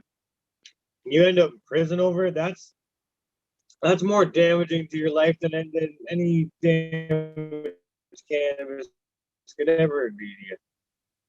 So it's sad to see the world starting to look at it in the right post to what it was doing back in the day. So we should all be a little happier that that's happening. Yeah, absolutely. You know, a lot more acceptance, a lot more, just right. Just normalize it a lot more, that way people don't think it's so fucking weird or criminal or whatever the hell some of these people think it is. Yeah. Yeah. It'll the come. ones that don't understand it. I mentioned on a previous podcast, I said, I wonder if it's going to happen where people get together and smoke a joint, like I'm talking about movies on TV and movies, where they get together and smoke a joint the same way that now it's very casual for, after dinner, you pour a drink and that kind of thing. Well, I'll be damned. I was watching a series the other day, and that's exactly what happened. Now, damn it, I got to think of the name of the series. But yeah, they got together and they had dinner, and after dinner, they lit up a joint and just carried on. They didn't get all fucked up in their chair and falling down and laughing uncontrollably. I thought it was really cool that they needed some better shit then. Yeah, wow, that could be. But what my point is, they treated smoking a joint the same way they do as having a glass of scotch, and that's the part that I thought was cool. God damn it! What was that series? It was a good series too. I'll think of it. Damn, it's almost there. Well, yeah, I wonder how much of this, there's been a lot of acceptance. You see it in the TV shows and all this stuff nowadays. It's becoming more of a thing. They're letting it in slowly. People are writing it in to where it's being a little more normalized. But then you have things like it being banned on the international level for advertisement. So how is that going to affect everything else? It's right out of its becoming legal, right out of that, they're going to go ahead and start putting the restrictions, and it's still demonizing it just a little bit, because I mean, how long was it before they actually started banning alcohol ads? Oh, that's right, they don't. So fuck that. I don't see why. Yeah, it just worries me that what they're trying to do with it, what they're gonna do with it, all the bullshit. Yeah.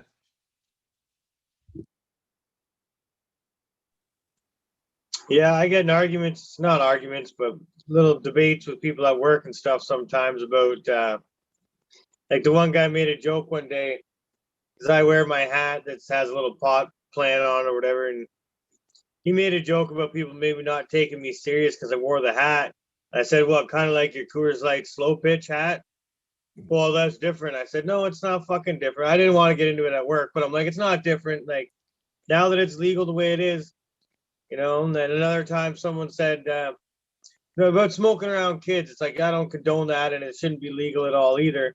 But even the discussion of cannabis now, we're in a different position now. It's not an illegal thing. You have to talk to your kids about it prior to them getting into high school and such. So they're going to find out.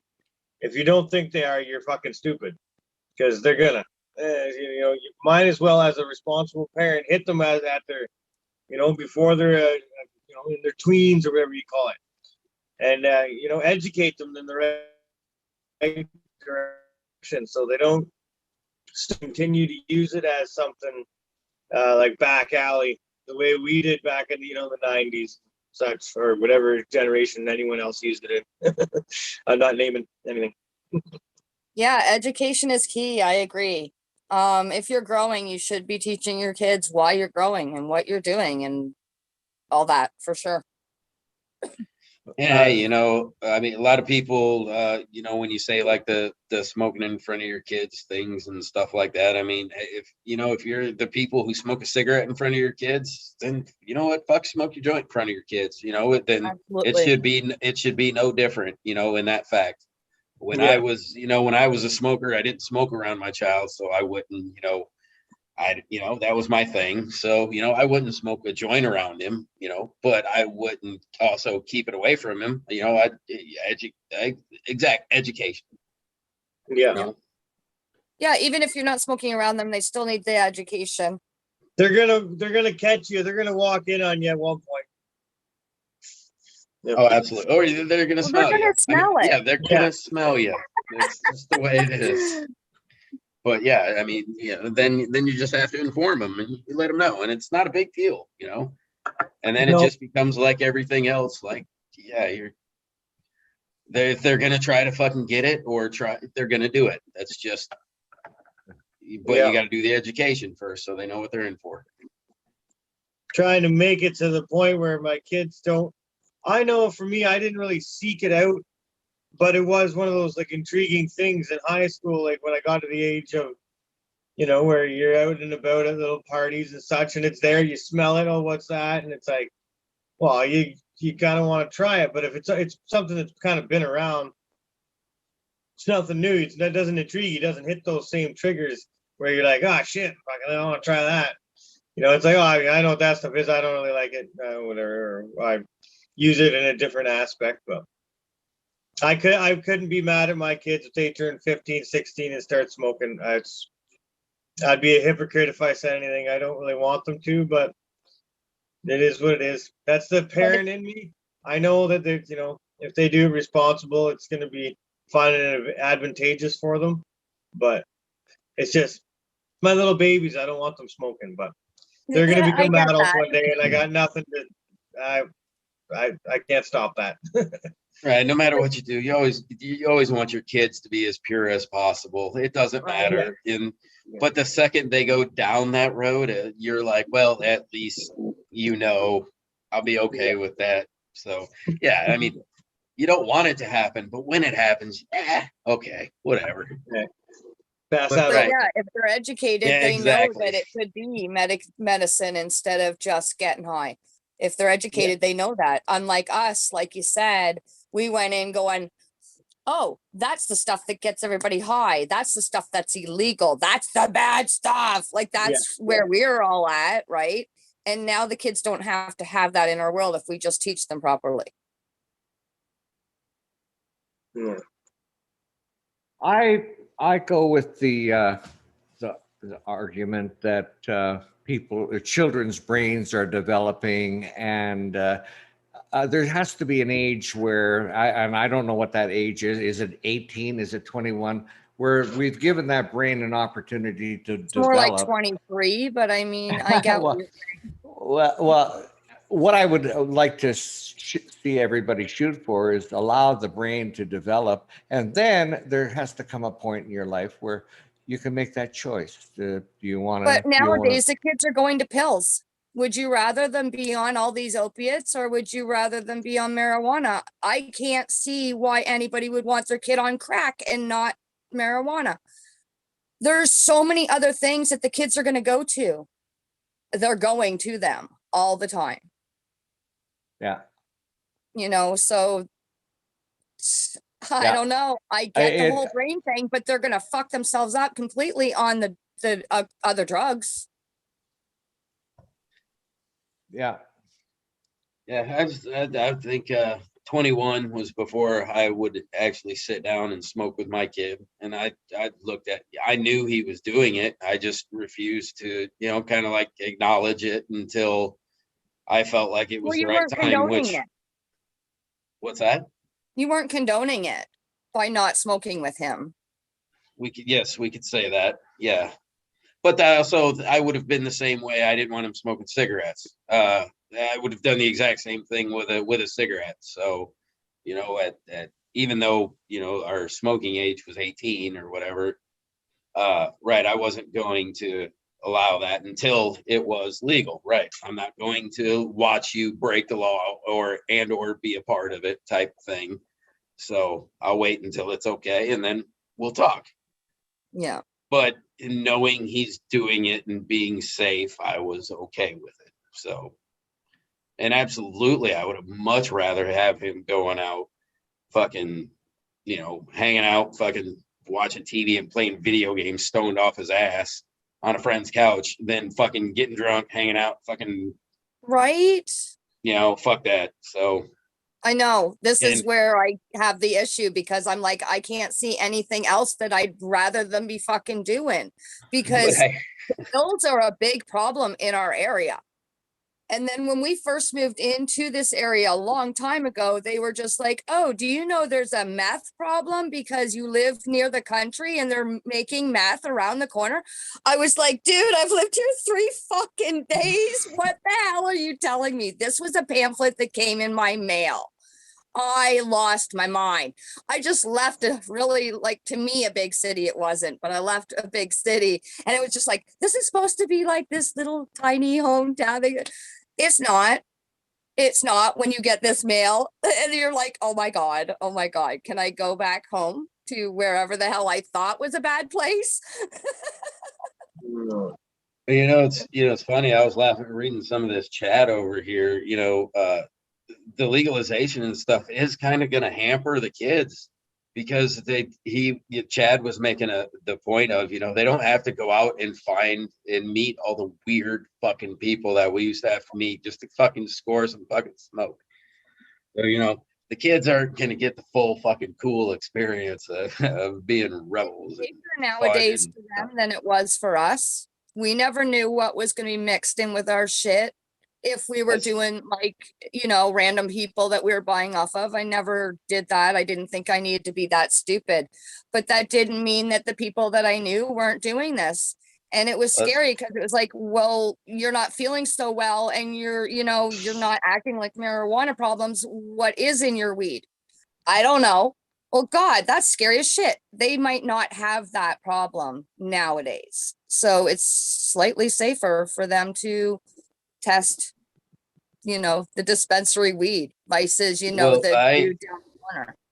So even to the point of that, I mean, besides getting black market, that you have no idea what it is at the time, when some of these legal markets were coming in and before all of the testing and everything, when they were testing shit and just coming back with pesticides left and right.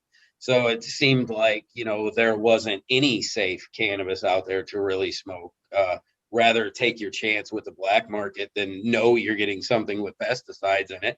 That's why I started growing again, because I was looking at my kid and I'm like, no, I'm going to get you something that I know is quality, that will be good smoke, that I can guarantee is safe. And I was seeing the people he was getting it from. I was like, no, we're changing this shit. Same thing. Yeah.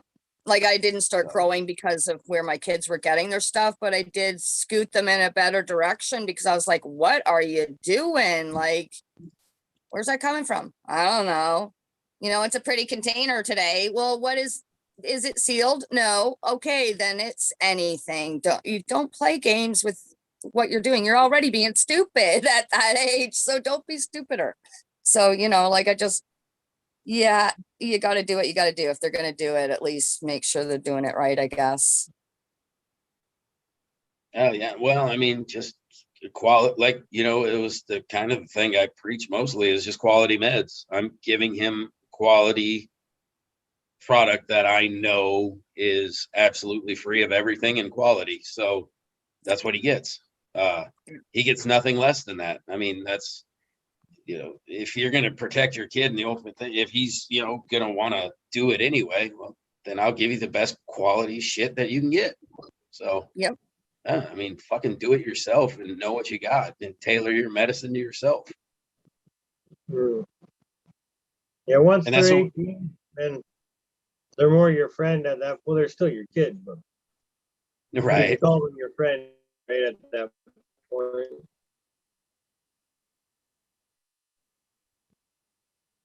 Oh man, We're all good. looking because you've cut right out and we can't hear you.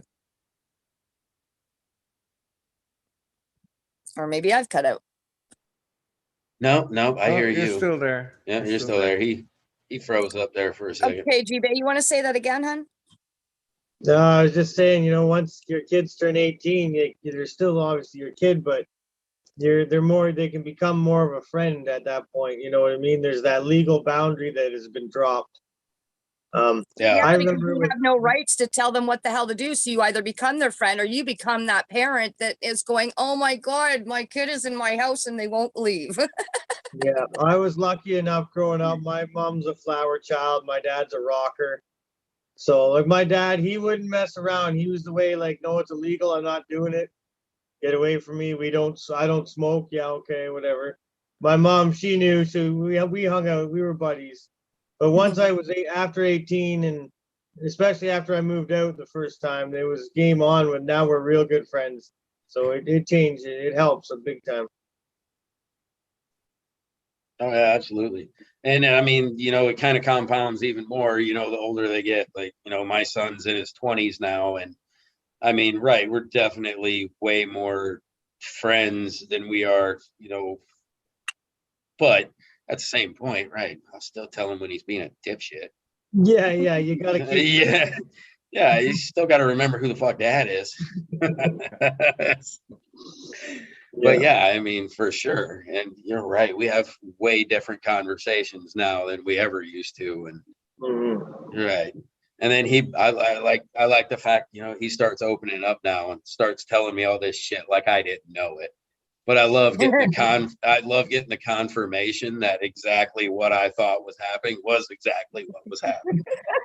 You know? Yeah, and then I'll tell him, I was like, yeah, no, dude, you weren't hiding shit. I had that the whole time. And he's like, yeah, dude. Yeah, my husband's really good with that with the boys. He's like 3 steps ahead of them at all given moments. And they're just like, what the actual fuck? He's like, I've done it, going to do it, or thought about it, or whatever. He's got a SPLU. You all have the SPLU. So it's just like, okay, yeah.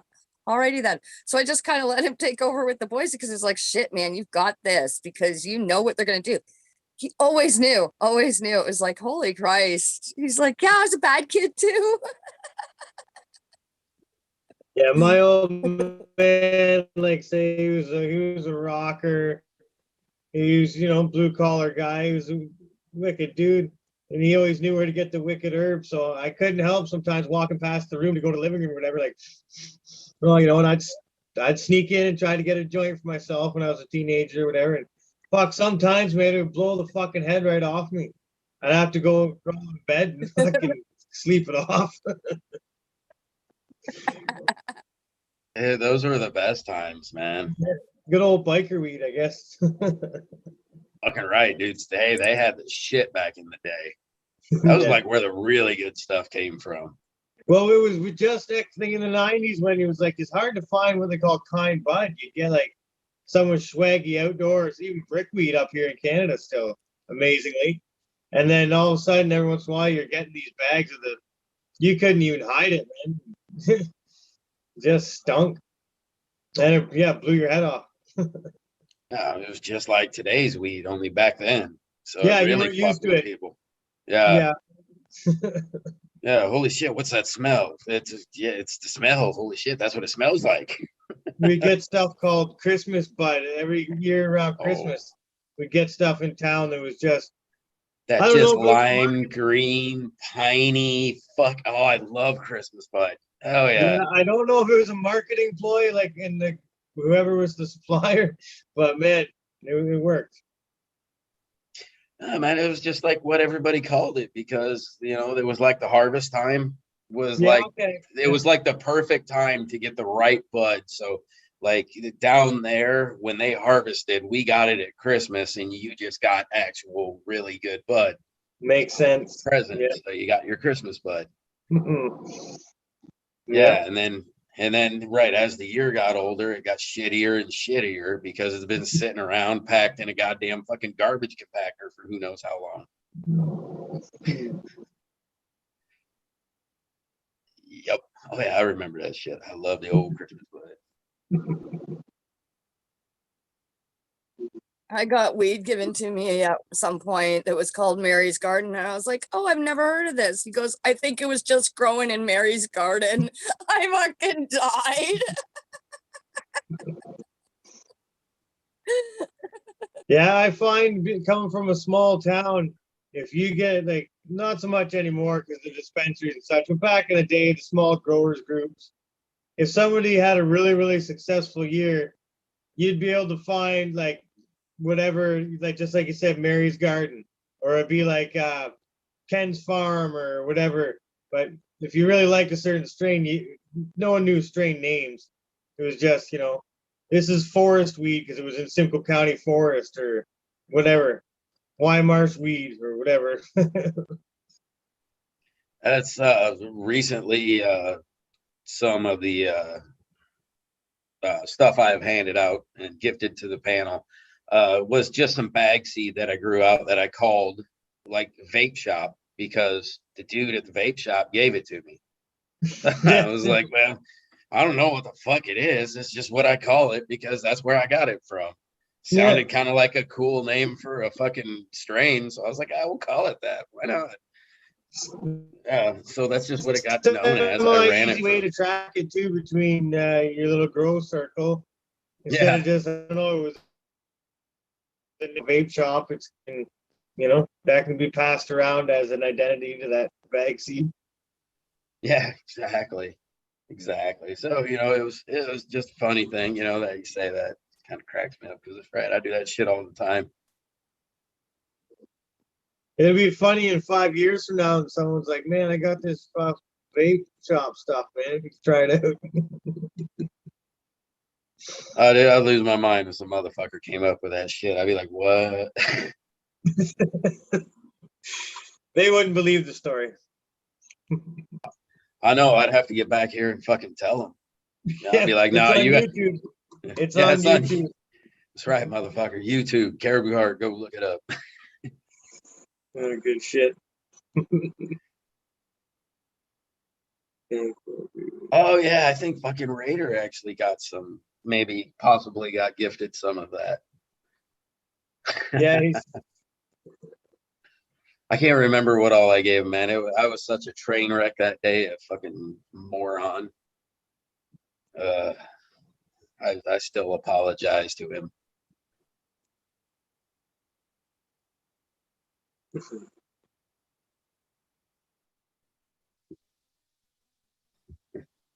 What was that about? What? Huh? Well, what we got here?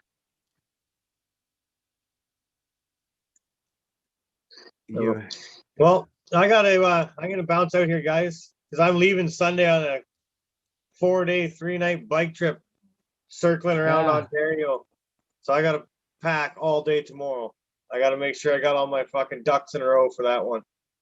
Nice. So I'll Have see you been- you on Tuesday, Crazy Pop Mom. I'm gonna get a hold of you at some point on my trip through to line you up for when I'll be arriving.